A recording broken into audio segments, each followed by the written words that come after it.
Hi leaders, ಎಲ್ಲಿಗೂ ನಮಸ್ತೆ. Excellent evening. ಎಲ್ಲಿಗೂ ವಾಯ್ಸ್ ಕೇಳಿಸಿದೆ ಅಂತ ಅನ್ಕೊಳ್ತಾ ಇದ್ದೀನಿ. ವಾಯ್ಸ್ ಕೇಳಿಸ್ತಾ ಇದೆ ಅಂತಂದ್ರೆ ಚಾಟ್ ಬಾಕ್ಸ್ ನಲ್ಲಿ ಎಸ್ ಅಂತ ಹೇಳಿ ಮೆಸೇಜ್ ಮಾಡಿ. ಪ್ರತಿಯೊಬ್ಬರಿಗೂ ಕೂಡ ವಾಯ್ಸ್ ಕ್ಲಿಯರ್ ಇದೆ ಅಂತ ಅನ್ಕೊಳ್ತಾ ಇವತ್ತಿನ ಕಾರ್ಯಕ್ರಮವನ್ನ ಶುರು ಮಾಡೋಣ. ಇವತ್ತಿನ subject very important and mandatory subject ಅಂತ ಹೇಳ್ಬೋದು. ಇವತ್ತು ಡೈರೆಕ್ಟ್ ಸೆಲ್ಲಿಂಗ್ ನಲ್ಲಿ ಅಥವಾ ನೆಟ್ವರ್ಕ್ ಮಾರ್ಕೆಟಿಂಗ್ ಕೆಲಸ ಮಾಡ್ತಿರುವಂತಹ ಎಲ್ಲ ಲೀಡರ್ಸ್ ಗಳಿಗೂ ಕೂಡ ಅವಶ್ಯಕತೆ ಇರುವಂತ ಒಂದು ಸಬ್ಜೆಕ್ಟ್. ಆ ಸಬ್ಜೆಕ್ಟ್ ಏನು ಅಂತಂದ್ರೆ, ಯಾಕೆ ಜನ ಡೈರೆಕ್ಟ್ ಸೆಲ್ಲಿಂಗ್ ನಲ್ಲಿ ಫೇಲ್ ಆಗ್ತಾ ಇದ್ದಾರೆ. ತುಂಬಾ ಜನ ಇಂಡಸ್ಟ್ರಿಗೆ ಬರ್ತಾ ಇದ್ದಾರೆ, ವರ್ಕ್ ಮಾಡ್ತಾರೆ. ಬಟ್ ಕೆಲವೇ ವಾರಗಳಲ್ಲಿ, ಕೆಲವೇ ತಿಂಗಳಲ್ಲಿ ಜನರು ಈ ಒಂದು ಬಿಸ್ನೆಸ್ ಬೇಡ ನನಗೆ ಅಂತ ಹೇಳಿ ಕ್ವಿಟ್ ಮಾಡ್ತಾ ಇದ್ದಾರೆ. ಯಾಕಿರ್ಬೋದು ಅನ್ನೋ ಒಂದು ವಿಚಾರವಾಗಿ ಇವತ್ತು ನಾನು ಸಬ್ಜೆಕ್ಟ್ ನ ತಿಳಿಸುವಂತ ಒಂದು ಪ್ರಯತ್ನ ಮಾಡ್ತಾ ಇದ್ದೀನಿ. ಸೊ ಇದಕ್ಕೆ ಸಂಬಂಧಪಟ್ಟಾಗೆ ಒಂದು 2-3 ಜನಕ್ಕೆ ಶೇರಿಂಗ್ ನಾನು ತಗೊಳ್ತೀನಿ ಕಾರ್ಯಕ್ರಮದ ಬಿಗಿನಿಂಗ್ ಹಂತದಲ್ಲಿ. ಸೊ ಶೇರಿಂಗ್ ಮಾಡುವಂತವ್ರು ಚಾಟ್ ಬಾಕ್ಸ್ ನಲ್ಲಿ ನೇಮ್ ನ ಮೆನ್ಷನ್ ಮಾಡಿ ಅವ್ರನ್ನ ಅನ್ಮ್ಯೂಟ್ ಮಾಡ್ತೀನಿ. ನಿಮ್ ಪ್ರಕಾರ ಇವತ್ತು ಜನ ಯಾಕೆ MLM ನಲ್ಲಿ ಫೇಲ್ ಆಗ್ತಾ ಇದ್ದಾರೆ? ಸೊ ಮೊದಲನೇದಾಗಿ ಪ್ರಭು ಸರ್ ನೇಮ್ ಮೆನ್ಷನ್ ಮಾಡಿದ್ದಾರೆ. ಸೊ ಅವ್ರನ್ನ ಅನ್ಮ್ಯೂಟ್ ಮಾಡ್ತಾ ಇದ್ದೀನಿ. Yes Prabhu sir. Excellent evening sir. Excellent evening Prabhu sir. Actually ನಿನ್ನೆ ಮಾತಾಡ್ತಾ ಇದ್ರಿ, ನೆಟ್ವರ್ಕ್ ಇಶ್ಯೂ ಇಂದ ಇದಾಯ್ತು. ಓಕೆ, ಸಿ ಮಲ್ಟಿ ಲೆವೆಲ್ ಇದರಲ್ಲಿ ಯಾಕೆ ಜನ ಫೇಲ್ಯೂರ್ ಆಗ್ತಾ ಇದಾರೆ ಅಂದ್ರೆ, ಓಕೆ, ಸೊ ನಾವು ಜನಕ್ಕೆ ಏನು ಡ್ರೀಮ್ ತೋರಿಸ್ತಾ ಇದಾರಲ್ಲ ಅದನ್ನ ರಾಂಗ್ ವೇ ಅಲ್ಲಿ ತೋರಿಸ್ತಾ ಇದಾರೆ. ಓಕೆ, ರಾಂಗ್ ವೇ ಅಲ್ಲಿ ತೋರಿಸ್ತಾ ಇದಾರೆ ಅಂದ್ರೆ, ಈಗ ಬಂದ ತಕ್ಷಣ ಒಂದು 2-3 months ಅಲ್ಲಿ they will settle the life, they can buy a car, they can lavish trip ಮಾಡ್ಬೋದು. ಆತರ ಎಲ್ಲ ಮಿಸ್ಗೈಡ್ ಮಾಡ್ತಾ ಇದಾರೆ. ನಂಬರ್ 1. ನಂಬರ್ 2, ಕಂಪನಿ ಫ್ಯಾಕ್ಟ್ಸ್ ನ ಕರೆಕ್ಟ್ ಆಗಿ ಅವರು ಎಕ್ಸ್ಪ್ಲೈನ್ ಮಾಡ್ತಾ ಇಲ್ಲ. ಸೊ ಇದರಿಂದಾಗಿ ಮ್ಯಾಕ್ಸಿಮಮ್ MLM ಅಲ್ಲಿ ಫೇಲ್ಯೂರ್ ಆಗಕ್ಕೆ ಚಾನ್ಸಸ್ ಜಾಸ್ತಿ ಆಗ್ತಾ ಇದೆ. Yes, correct Prabhu sir, thank you. So ಇವತ್ತು ಒಂದು ಅದ್ಭುತವಾದಂತ ಪಾಯಿಂಟ್ ಪ್ರಭು ಸರ್ ಶೇರ್ ಮಾಡಿದ್ರು. ಇವತ್ತು ಲೀಡರ್ಸ್ 3 ಇಂಪಾರ್ಟೆಂಟ್ ವಿಚಾರ ನಾನು ಹೇಳ್ತೀನಿ. ಪ್ರಭು ಸರ್ ಹೇಳಿದಂತ ಒಂದು ಪಾಯಿಂಟ್ ಗೆ ಲಿಂಕ್ ಇರುವಂತ ಒಂದು ಸಬ್ಜೆಕ್ಟ್. ಐ ಥಿಂಕ್ ಕಾರ್ಯಕ್ರಮದ ಸಂದರ್ಭದಲ್ಲಿ ಪ್ರತಿಯೊಬ್ರು ಕೂಡ ತಮ್ಮ ಜೊತೆಯಲ್ಲಿ ಡೈರಿ ಇಟ್ಕೊಂಡು ಕಾರ್ಯಕ್ರಮವನ್ನು ಅಟೆಂಡ್ ಮಾಡ್ತಾ ಇದ್ದೀರಾ ಅಂತ ಅನ್ಕೊಳ್ತೀನಿ. ನನ್ನ ಅಭಿಪ್ರಾಯ ಕರೆಕ್ಟ್ ಇದೆಯಾ? ಎಲ್ಲರ ಹತ್ರನು ಕೂಡ ಡೈರಿ ಇದೆಯಾ? ಡೈರಿ ವಿತ್ ಪೆನ್ ನೋಟ್ ಮಾಡ್ಕೊಳ್ಳೋದಕ್ಕೆ 3 ಇಂಪಾರ್ಟೆಂಟ್ ಪಾಯಿಂಟ್ಸ್. ಪ್ರಭು ಸರ್ ಹೇಳಿದಂತಹ ಪಾಯಿಂಟ್ ಗೆ ಕನೆಕ್ಟೆಡ್ ಇರುವಂತಹ ಪಾಯಿಂಟ್ಸ್ 3 ಇಂಪಾರ್ಟೆಂಟ್ ಪಾಯಿಂಟ್ಸ್. ನಮ್ ಕಡೆಯಿಂದ ಏನ್ ಆಗಬಾರ್ದು, ನಾವು ಸಕ್ಸಸ್ ಆಗಬೇಕು ಅಂದ್ರೆ ನಾವು ಏನ್ ಮಾಡಬಾರ್ದು ಅನ್ನೋದ್ರ ಬಗ್ಗೆ ನಾನು 3 ಇಂಪಾರ್ಟೆಂಟ್ ಪಾಯಿಂಟ್ಸ್ ನ ತಿಳಿಸುವಂತ ಒಂದು ಪ್ರಯತ್ನ ಮಾಡ್ತಾ ಇದ್ದೀನಿ. ನಿಮ್ಮ ಲೀಡರ್ಸ್ ಗಳೆಲ್ಲರೂ ಕೂಡ ತುಂಬಾ ಜನ ಮಾಡುವಂತಹ ಮೇಜರ್ ಟ್ರೈನಿಂಗ್ಸ್ ನಲ್ಲಿ ಏನೇನ ಮಾಡಬೇಕು ಅನ್ನೋದ್ರ ಬಗ್ಗೆನೇ ಜಾಸ್ತಿ ಒತ್ತು ಕೊಡ್ತಾರೆ, ಅದ್ರ ಬಗ್ಗೆನೇ ಹೈಲೈಟ್ ಮಾಡ್ತಾರೆ. ಬಟ್ ಇವತ್ತು ನಾನು ರಿವರ್ಸ್ ಅಲ್ಲಿ ಹೋಗ್ತಾ ಇದ್ದೀನಿ. ಏನನ್ ಮಾಡಬಾರ್ದು ಅನ್ನೋದ್ರ ಬಗ್ಗೆ ಹೇಳ್ತಾ ಇದ್ದೀನಿ ಸ್ನೇಹಿತರೆ. ಏನನ್ ಮಾಡ್ಬೇಕು ಅನ್ನೋದು ನಿಮ್ಗೆ ಎಲ್ಲೋದ್ರೂ ಸಿಗುತ್ತೆ, ಬಟ್ ಏನೇನ್ ಮಾಡಬಾರ್ದು ಅನ್ನೋದನ್ನ ನಾವು ಸ್ಪೆಷಲ್ ಆಗಿ ಇವತ್ತಿನ ಕಾರ್ಯಕ್ರಮ ತಿಳಿಸುವಂತ ಒಂದು ಪ್ರಯತ್ನ ಮಾಡ್ತಾ ಇದ್ದೀನಿ. 3 ಇಂಪಾರ್ಟೆಂಟ್ ವಿಚಾರವನ್ನ ನಾವು ಮಾಡಬಾರದು ಡೈರೆಕ್ಟ್ ಸೆಲ್ಲಿಂಗ್ ನಲ್ಲಿ. ಅದರಲ್ಲಿ ಮೊದಲನೇದು ರಾಂಗ್ ಇನ್ವೆಸ್ಟ್ಮೆಂಟ್. ರಾಂಗ್ ಇನ್ವೆಸ್ಟ್ಮೆಂಟ್ ಅಂತಂದ್ರೆ, ನಮ್ಮ ಸ್ನೇಹಿತರು ಈ ಬಿಸ್ನೆಸ್ ಬಂದ್ರೆ ಸಖತ್ ಬಿಸ್ನೆಸ್ ಮಾಡ್ತಾರೆ ಅಂತ ಹೇಳಿ ಅವರು ಖರೀದಿ ಮಾಡ್ಬೇಕಿರುವಂತ ಪ್ರಾಡಕ್ಟ್ಸ್ ಗಳನ್ನ ನಾವೇ ದುಡ್ಡು ಹಾಕಿ ಖರೀದಿ ಮಾಡಿಸುವಂತದ್ದು, ಗಿಫ್ಟ್ ಆಗಿ ಕೊಡುವಂತದ್ದು ಈ ಪ್ರಾಡಕ್ಟ್ಸ್ ನ. ಸೊ ಇದನ್ನ ರಾಂಗ್ ಇನ್ವೆಸ್ಟ್ಮೆಂಟ್ ಅಂತ ಕರಿತೀವಿ. ಸೊ ಒಮ್ಮೆ ಯೋಚನೆ ಮಾಡಿ, ಅವರೇ ಇನ್ವೆಸ್ಟ್ಮೆಂಟ್ ಮಾಡಿ ಪ್ರಾಡಕ್ಟ್ ನ ಖರೀದಿ ಮಾಡಿದ್ರೆ ಅವ್ರು ಎಷ್ಟು ಸೀರಿಯಸ್ ಆಗಿ ವರ್ಕ್ ಮಾಡ್ತಾರೆ. ನೀವೇ ಇನ್ವೆಸ್ಟ್ಮೆಂಟ್ ಮಾಡಿ ಪ್ರಾಡಕ್ಟ್ಸ್ ನ ಖರೀದಿ ಮಾಡಿ ಅವ್ರಿಗೆ ಗಿಫ್ಟ್ ತರ ಕೊಟ್ರೆ ಅವ್ರು ಎಷ್ಟು ಪರ್ಸೆಂಟೇಜ್ ವರ್ಕ್ ಅಲ್ಲಿ ಇನ್ವಾಲ್ವ್ಮೆಂಟ್ ಕೊಡ್ಬೋದು. ಅವರೇನೆ ಶಾಪಿಂಗ್ ಮಾಡಿದ್ರೆ ಒಳ್ಳೇದು, ಅಥವಾ ನಾವು ಶಾಪಿಂಗ್ ಮಾಡಿ ಅವರಿಗೆ ಗಿಫ್ಟ್ ತರ ಕೊಟ್ರೆ ಒಳ್ಳೇದು? ಯಾವ್ದ್ರಲ್ಲಿ ಅವರು ವರ್ಕ್ ಮಾಡುವಂತ ಸಾಧ್ಯತೆ ಇರುತ್ತೆ? ಗೆಸ್ ಮಾಡ್ಬೋದಾ? ನಾವು ಶಾಪಿಂಗ್ ಮಾಡೋದ್ರಿಂದನ, ನಾವು ಶಾಪಿಂಗ್ ಮಾಡಿ ಅವ್ರಿಗೆ ಗಿಫ್ಟ್ ಕೊಡೋದ್ರಿಂದನ, ಅಥವಾ ಅವರೇ ಶಾಪಿಂಗ್ ಮಾಡ್ಕೊಂಡು ಈ ಬಿಸ್ನೆಸ್ ನ ಸ್ಟಾರ್ಟ್ ಮಾಡೋದ್ರಿಂದ ಅವರು ಬಿಸ್ನೆಸ್ ನ ಸೀರಿಯಸ್ ಆಗಿ ತಗೊಳ್ತಾರೆ? ಯಾವ್ದಿರ್ಬೋದು? ಮೊದಲನೇದ, ಎರಡನೇದ? ನಾವು ಪ್ರಾಡಕ್ಟ್ಸ್ ಗಳನ್ನ ಖರೀದಿ ಮಾಡಿ ನಾವು ಇನ್ವೆಸ್ಟ್ಮೆಂಟ್ ಮಾಡಿ ಅವರಿಗೆ ಕೊಡುವಂತದ್ದು ಮೊದಲನೇದು. ಎರಡನೇದು, ಅವರೇ ಪ್ರಾಡಕ್ಟ್ಸ್ ಗಳನ್ನ ಖರೀದಿ ಮಾಡುವಂತದ್ದು ಅವ್ರ ದುಡ್ಡಲ್ಲಿ. ಸೊ ನಿಮ್ಮೆಲ್ಲರ ಆನ್ಸರ್ ಎರಡನೇದು ಅಂತ ಇದೆ. ಎಲ್ರಿಗೂ ಕೂಡ ಗೊತ್ತಿದೆ ಆ ವಿಚಾರದಲ್ಲಿ ಅಂತ ನಾನು ಅನ್ಕೊಳ್ತೀನಿ. ಇದು ಮೊದಲನೇದು. ಯಾವ್ದೇ ಕಾರಣಕ್ಕೂ ನೀವು ಇನ್ವೆಸ್ಟ್ಮೆಂಟ್ ಮಾಡಿ ಅವರಿಗೆ ಪ್ರಾಡಕ್ಟ್ ನ ಖರೀದಿ ಮಾಡಿ ಕೊಡಬಾರ್ದು. ಅದನ್ನ ರಾಂಗ್ ಇನ್ವೆಸ್ಟ್ಮೆಂಟ್ ಅಂತ ಕರಿತೀವಿ. ಇನ್ನು ಎರಡನೇದು ರಾಂಗ್ ಇನ್ಫಾರ್ಮೇಶನ್. ಪ್ರಭು ಸರ್ ತುಂಬಾ ಅದ್ಭುತವಾಗಿ ಎಕ್ಸ್ಪ್ಲೇನ್ ಮಾಡಿದ್ರು. ಯಾವ್ದೇ ಕಾರಣಕ್ಕೂ ಸುಳ್ಳು ಮಾಹಿತಿಗಳನ್ನ ಕೊಡಬಾರ್ದು. ಸುಳ್ಳು ಮಾಹಿತಿ ಅಂತಂದ್ರೆ ಪ್ರಾಡಕ್ಟ್ ಬಗ್ಗೆ ಆಗಿರ್ಬೋದು, ಕಂಪ್ನಿ ಬಗ್ಗೆ ಆಗಿರ್ಬೋದು, ಕಂಪ್ನಿ ಏನೇನ್ ಮಾಡಿದೆ ಅನ್ನೋದ್ರ ಬಗ್ಗೆ ಆಗಿರ್ಬೋದು.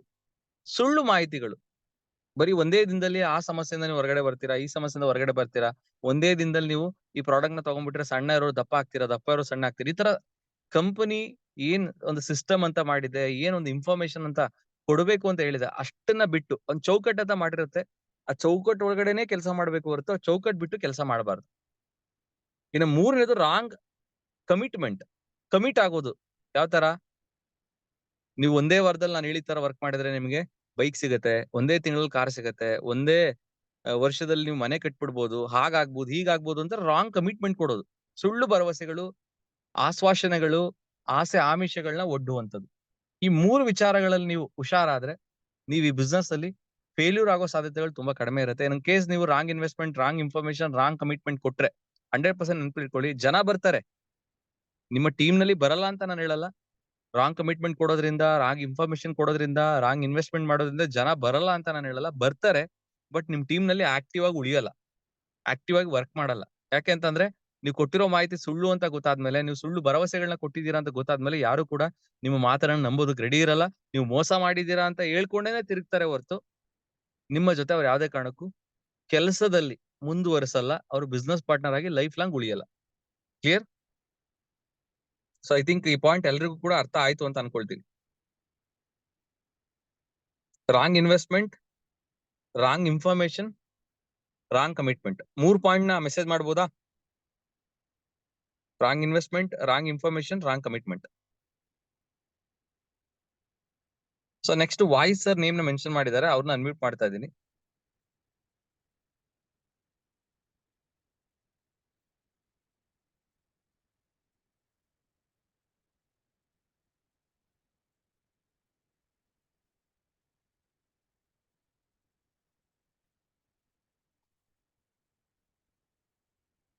ವಾಯ್ಸ್ ಸರ್ ಇಲ್ಲ ಅನ್ಸುತ್ತೆ. ಸೊ ವಿನುತಾ ಮೇಡಮ್ ನ ಅನ್ಮ್ಯೂಟ್ ಮಾಡ್ತಿದ್ದೀನಿ. ವಿನುತಾ ಮೇಡಮ್. ಹಾ sir. Yes madam. Thanks for the opportunity miss. Yes sir. ಅಂದ್ರೆ ಇವಾಗ ನೀವು ಯಾವ ಕಾರಣದಿಂದ ಅವರು ಫೇಲ್ಯೂರ್ ಆಗ್ತಿದ್ದಾರೆ ಅನ್ನೋದನ್ನ ಆ 3 ಪಾಯಿಂಟ್ಸ್ ಹೇಳ್ಬೇಕಂತ ಹೇಳಿದ್ರ ಅಥವಾ ನಂದು ಏನ ಅದನ್ನ ಬಿಟ್ಟು sharing? ಹೊಸ ಪಾಯಿಂಟ್ಸ್ ನಿಮ್ಗೆ Okay, ಗೊತ್ತಿರೋ ಹಾ. ಹಾಗೆ ಈಗ ಏನ್ ಚರ್ಚೆ ಮಾಡಿದ್ವಿ, ಪ್ರಭು ಸರ್ ಏನ್ ಹೇಳಿದ್ರು, ಅದನ್ನ ಬಿಟ್ಟು ಯಾವ್ದಾದ್ರು ಹೊಸ ಪಾಯಿಂಟ್ಸ್ ಇದ್ರೆ ಹೇಳ್ಬೋದಾ ಅಂತ ಹೇಳಿ. Yes sir. ಅವರು ಈ ಫ್ಲೋ ಅಲ್ಲಿ ಇಲ್ಲ ಅಂತಂದ್ರೆ ಆಮೇಲೆ ಮತ್ತೆ ಸಿಸ್ಟಮ್ ಗೆ ಕನೆಕ್ಟ್ ಆಗ್ಲಿಲ್ಲ ಅಂತಂದ್ರೆ ಅವರು ಬಿಡುವಂತ ಸಾಧ್ಯತೆಗಳಿರುತ್ತೆ ಅಂತ ನನ್ಗನ್ಸಿದ್ದು, ನನ್ಗೆ ನನ್ನ ಒಂದು ಎಕ್ಸ್ಪೀರಿಯನ್ಸ್ ಪ್ರಕಾರ. Very good madam. ಒಂದು ಇಂಪಾರ್ಟೆಂಟ್ ವರ್ಡ್ ಅನ್ನ ಹೇಳಿದ್ರು ನೆಟ್ವರ್ಕ್ ಮಾರ್ಕೆಟಿಂಗ್ ನಲ್ಲಿ, ದಟ್ ಇಸ್ ಕಾಲ್ಡ್ ಸಿಸ್ಟಮ್. ನೀವು ಯಾವುದೇ ವೃತ್ತಿಯನ್ನ ತಗೊಳ್ಳಿ ಸ್ನೇಹಿತರೆ, ಆ ವೃತ್ತಿಗೆ ಒಂದು ವ್ಯವಸ್ಥೆ ಅಂತ ಇರುತ್ತೆ. ಆ ವ್ಯವಸ್ಥೆ ಒಳಗಡೆನೆ ನಾವು ಕೆಲಸ ಮಾಡ್ಬೇಕು, ಅವಾಗ ಮಾತ್ರ ಆ ಒಂದು ವೃತ್ತಿಯಲ್ಲಿ ನಾವು ಗೆಲ್ಲೋದಕ್ಕೆ ಸಾಧ್ಯ. ಡಾಕ್ಟರ್ ಅಂತಂದ್ರೆ ಅವ್ರದೇ ಆದಂತ ಒಂದು ಸಿಸ್ಟಮ್ ಅಂತ ಇರುತ್ತೆ, ಲಾಯರ್ ಅಂದ್ರೆ ಅವ್ರದೇ ಆದಂತ ಸಿಸ್ಟಮ್ ಇರುತ್ತೆ, ಅವ್ರದೇ ಆದಂತ ಡ್ರೆಸ್ ಕೋಡ್ ಗಳಿರುತ್ತೆ, ಅವ್ರದೇ ಆದಂತ ಟೂಲ್ಸ್ ಇರುತ್ತೆ, ಆ ಚೌಕಟ್ಟಲ್ಲೇ ಇರಬೇಕು. ಹಂಗೆ ನೆಟ್ವರ್ಕ್ ಮಾರ್ಕೆಟಿಂಗ್ ಅಲ್ಲಿ ನೆಟ್ವರ್ಕ್ ಮಾರ್ಕೆಟಿಂಗ್ ಒಂದು ಸಿಸ್ಟಮ್ ಅಂತ ಇದೆ. ಫಸ್ಟ್ ಆ ಸಿಸ್ಟಮ್ ಬಗ್ಗೆ ತಿಳ್ಕೊಳ್ಳುವಂತ ಪ್ರಯತ್ನ ಮಾಡ್ಬೇಕು. ತಿಳ್ಕೊಂಡಿದ ನಂತರ ಆ ಸಿಸ್ಟಮ್ ಪ್ರಕಾರ ನಾವು ವರ್ಕ್ ಮಾಡ್ಬೇಕು. ತುಂಬಾ ಜನ ತಿಳ್ಕೊಳ್ಳೋ ಪ್ರಯತ್ನ ಮಾಡಲ್ಲ, ತಿಳ್ಕೊಂಡಿದ್ರು ಕೂಡ ಆ ಸಿಸ್ಟಮ್ ಪ್ರಕಾರ ವರ್ಕು ಮಾಡಲ್ಲ. ಸೊ ಹಂಗಾಗಿ ಜನ ಫೇಲ್ ಆಗ್ತಾರೆ ಅನ್ನೋ ಒಂದು ಅದ್ಭುತವಾದ ಪಾಯಿಂಟ್ ನ ಶೇರ್ ಮಾಡಿದ್ರು. Very good madam. So next Karthik sir ನ ಅನ್ಮ್ಯೂಟ್ ಮಾಡ್ತೀನಿ. ಸೊ ಅವರು ಒಂದು ಪಾಯಿಂಟ್ ಅನ್ನ ಶೇರ್ ಮಾಡ್ಲಿ ಅಂತ ಕೇಳ್ಕೊಳ್ತೀನಿ, ಜನ ಯಾಕೆ ಫೇಲ್ ಆಗ್ತಾರೆ ಅಂತ ಹೇಳಿ. Vinutha madam and Prabhu sir ಹೇಳಿದನ್ನ ಹೊರತುಪಡಿಸಿ ಹೇಳ್ಬೇಕು ಅಂತ ಕೇಳ್ಕೊಳ್ತೀನಿ ಕಾರ್ತಿಕ್ ಸರ್. Yes sir. ಅದೇ ಸರ್ ಕ್ವಶನ್ ಸರ್. ಜನ ಯಾಕೆ ಫೇಲ್ ಆಗ್ತಾರೆ ನೆಟ್ವರ್ಕ್ ಮಾರ್ಕೆಟಿಂಗ್ ನಲ್ಲಿ? ಸೊ ಫಸ್ಟ್ ಪರ್ಚೇಸ್ ಮೂಲಕ ಬಿಸ್ನೆಸ್ ಅನ್ನ ಸ್ಟಾರ್ಟ್ಅಪ್ ಮಾಡಿ, ಡ್ರೆಸ್ ಕೋಡ್ ಮೂಲಕ ಬಿಸ್ನೆಸ್ ಅವ್ರು ಸ್ಟಾರ್ಟ್ಅಪ್ ಮಾಡಿ, ಸೊ ಆಮೇಲೆ ಇವ್ರ ಮಾತು ಕೇಳೋದು. ಸೊ ಫಾರ್ ಎಕ್ಸಾಂಪಲ್ ಈಗ ಬಿಸ್ನೆಸ್ ಸ್ಟಾರ್ಟ್ಅಪ್ ಮಾಡಿರ್ತೀವಿ ಸರ್ ನಾವು ಇವಾಗ direct sell business network marketing ಒಳಗಡೆ.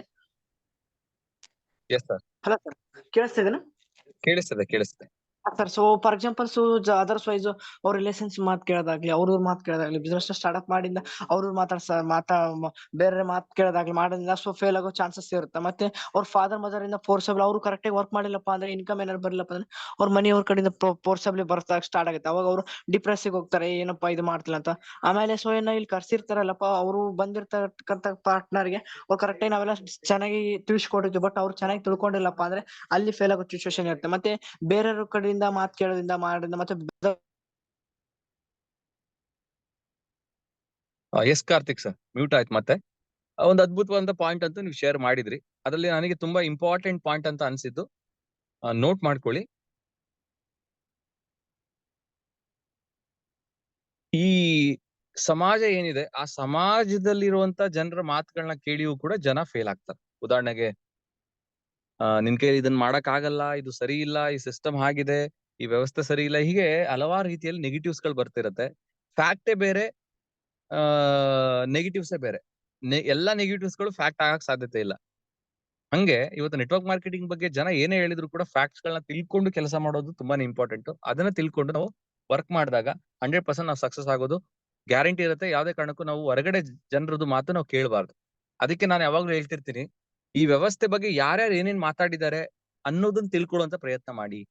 ಇವತ್ತು APJ Abdul Kalam sir industry ಬಗ್ಗೆ ಏನ್ ಮಾತಾಡಿದ್ದಾರೆ, ರಾಮ್ ವಿಲಾಸ್ ಪಾಸ್ವಾನ್ ಅಂತ ಹೇಳಿ ಫೇಮಸ್ ಪೊಲಿಟಿಷಿಯನ್ ಅವರು ಇವತ್ತಿಲ್ಲ, ಡೆತ್ ಆಗಿದ್ದಾರೆ, ಅವ್ರು ಏನ್ ಹೇಳಿದ್ದಾರೆ, ಬಿಲ್ ಗೇಟ್ಸ್ ಅವ್ರು ಏನ್ ಹೇಳಿದ್ದಾರೆ, ಡೊನಾಲ್ಡ್ ಟ್ರಂಪ್ ಏನವ್ರು ಹೇಳಿದ್ದಾರೆ, ರಾಬರ್ಟ್ ಟಿ ಕಿಯೋಸಕಿ ದೊಡ್ಡ ದೊಡ್ಡ ಸಾಧಕರು ಇಂಡಸ್ಟ್ರಿ ಬಗ್ಗೆ ಮಾತಾಡ್ತಿದ್ದಾರೆ ಸ್ನೇಹಿತರೆ. ದೊಡ್ಡ ದೊಡ್ಡ ಸಾಧಕರು ಒಂದ್ರ ಬಗ್ಗೆ ಮಾತಾಡ್ತಾರೆ ಅಂತಂದ್ರೆ ಅದ್ರ ಬಗ್ಗೆ 100% ತಿಳ್ಕೊಂಡೇ ಮಾತಾಡಿರ್ತಾರೆ. ಅಂಡ್ ಆ ಇಂಡಸ್ಟ್ರಿಗೆ ಅಷ್ಟೊಂದು ಮಹತ್ವ ಇದ್ದಾಗ ಮಾತ್ರ ಅದ್ರ ಬಗ್ಗೆ ಮಾತಾಡುವಂತದ್ದು. ಹಂಗಾಗಿ ಅಂತ ದೊಡ್ಡ ವ್ಯಕ್ತಿಗಳು ಮಾತಾಡ್ತಾ ಇದ್ದಾರೆ ಅಂತಂದ್ರೆ ಏನೋ ಇದೆ ಇಂಡಸ್ಟ್ರಿಯಲ್ಲಿ, ಅದನ್ನ ಅರ್ಥ ಮಾಡ್ಕೊಳ್ಳೋ ಪ್ರಯತ್ನ ಮಾಡಿ. ಅವಾಗ ನಿಮ್ಗೆ ಸಮಾಜದಲ್ಲಿ ಏನೇ ನೆಗೆಟಿವ್ಸ್ ಗಳು ಹೇಳಿದ್ರು ಕೂಡ ನೀವು ತಲೆ ಕೆಡ್ಸ್ಕೊಳಕ್ ಹೋಗಲ್ಲ. ಎಸ್ಆರ್ನು? ಅದಕ್ಕೆ ನಾನು ಹೇಳೋದು, ಒಂದು ಸಿಂಪಲ್ ಪಾಯಿಂಟ್ ಅಲ್ಲಿ ಅರ್ಥ ಮಾಡಿಸ್ತೀನಿ. ನೀವೊಂದು ಕಾಲೇಜಿಗೆ ಸೇರ್ಕೊಂಡಿರ್ತೀರಾ, ಕಾಲೇಜಲ್ಲಿ ನೀವು ಒಂದು ಕನಸನ್ನ ಇಟ್ಕೊಂಡು ಕಾಲೇಜಿಗೆ ಸೇರ್ಕೊಂಡಿರ್ತೀರಾ, ಒಂದು ಡಿಗ್ರಿಗೆ ಸೇರ್ಕೊಂಡಿರ್ತೀರಾ, ಒಂದು BCom BSc BA ಮಾಡೋದಕ್ಕೆ ನೀವು ಸೇರ್ಕೊಂಡಿರ್ತೀರಾ. ನಿಮ್ ಆಸೆ ಏನಿರುತ್ತೆ ಅಂದ್ರೆ ಆ ಕಾಲೇಜಿಗೆ ನೀವು ಟಾಪರ್ ಆಗ್ಬೇಕು ಅಂತೇಳಿ ಒಂದು ಆಸೆ ಇರುತ್ತೆ.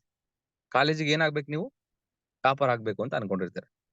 ಸೊ ಟಾಪರ್ ಆಗ್ಬೇಕು ಅಂತ ಅನ್ಕೊಂಡು ನೀವು ಯಾರ ಸಲಹೆಯನ್ನ ಕೇಳ್ಬೇಕು ಟಾಪರ್ ಆಗೋದಕ್ಕೆ? ನಿಮ್ ಸೀನಿಯರ್ಸ್ ಗಳು ಇರ್ತಾರಲ್ಲ, ನೀವು ಫಸ್ಟ್ ಇಯರ್ ಜಾಯ್ನ್ ಆಗಿದ್ದೀರಾ ಅಂದ್ರೆ ಸೆಕೆಂಡ್ ಇಯರ್ ಥರ್ಡ್ ಇಯರ್ ಅಲ್ಲಿ ಸೀನಿಯರ್ಸ್ ಗಳು ಇರ್ತಾರೆ. ಆ ಸೀನಿಯರ್ಸ್ ಗಳಲ್ಲೂ ಕೂಡ ಟಾಪರ್ಸ್ ಅಂತ ಇರ್ತಾರೆ, ಫೇಲ್ ಆಗ್ತಿರೋರು ಇರ್ತಾರೆ. ಸೊ ನೀವು ಟಾಪರ್ ಆಗ್ಬೇಕು ಅಂತ ಹೇಳಿ ಕನಸನ್ನ ಇಟ್ಕೊಂಡು topper already second year third year ಅಲ್ಲಿ ಆಗಿರುವಂತಹ ಟಾಪರ್ಸ್ ಗಳದ್ದು ಸಲಹೆಗಳನ್ನ ಕೇಳ್ತಿರೋ, ಅಥವಾ ಸೆಕೆಂಡ್ ಇಯರ್ ಥರ್ಡ್ ಇಯರ್ ಅಲ್ಲಿ ಫೇಲ್ ಆಗಿರುವಂತವ್ರನ್ನ ಸಲಹೆಗಳನ್ನ ಕೇಳ್ತಿರೋ? ನೀವು ಈ ಪ್ರಶ್ನೆಗೆ 100% ಎಲ್ಲರ ಆನ್ಸರ್ ಟಾಪರ್ಸ್ ಅನ್ನೋದೇ ಇರುತ್ತೆ. ಅಲ್ಲಿ ನಮ್ಗಿರುವಂತ ಬುದ್ಧಿವಂತಿಕೆ ಯಾಕೆ ನೆಟ್ವರ್ಕ್ ಮಾರ್ಕೆಟಿಂಗ್ ಅಂತ ಬಂದಾಗ ಇಲ್ಲ ಅನ್ನೋದು ನನ್ನ ಪ್ರಶ್ನೆ ಜನರಿಗೆ. ಯಾಕೆ ಇದನ್ನ ಕೇಳ್ತಾ ಇದ್ದೀನಿ ಅಂದ್ರೆ, ನೆಟ್ವರ್ಕ್ ಮಾರ್ಕೆಟಿಂಗ್ ಅಂದ್ರೇನೆ ಗೊತ್ತಿರಲ್ಲ, ಅದ್ರ ಗಂಧಗಾಳಿ ಗೊತ್ತಿರಲ್ಲ, ಏನನ್ನೂ ನಾಲೆಡ್ಜ್ ತಗೊಳ್ಳದೆ ಇರುವಂತ ಜನರ ಹತ್ರ ನಾವು ಸಲಹೆಗಳನ್ನ ಕೇಳ್ತೀವಿ. ಈ ಕಂಪ್ನಿ ನಾನ್ ಮಾಡ್ಬೋದಾ, ಈ ವ್ಯವಸ್ಥೆಯಲ್ಲಿ ನಾವು ವರ್ಕ್ ಮಾಡ್ಬೋದಾ ಅಂತೇಳಿ. ಸೊ ಈ ತರ ನಾವು ಮಾಡಿದ್ರೆ ಎಲ್ಲಿ ನಮ್ಗೆ ಪಾಸಿಟಿವ್ ರೆಸ್ಪಾನ್ಸ್ ಸಿಗುತ್ತೆ ಜನರಿಂದ?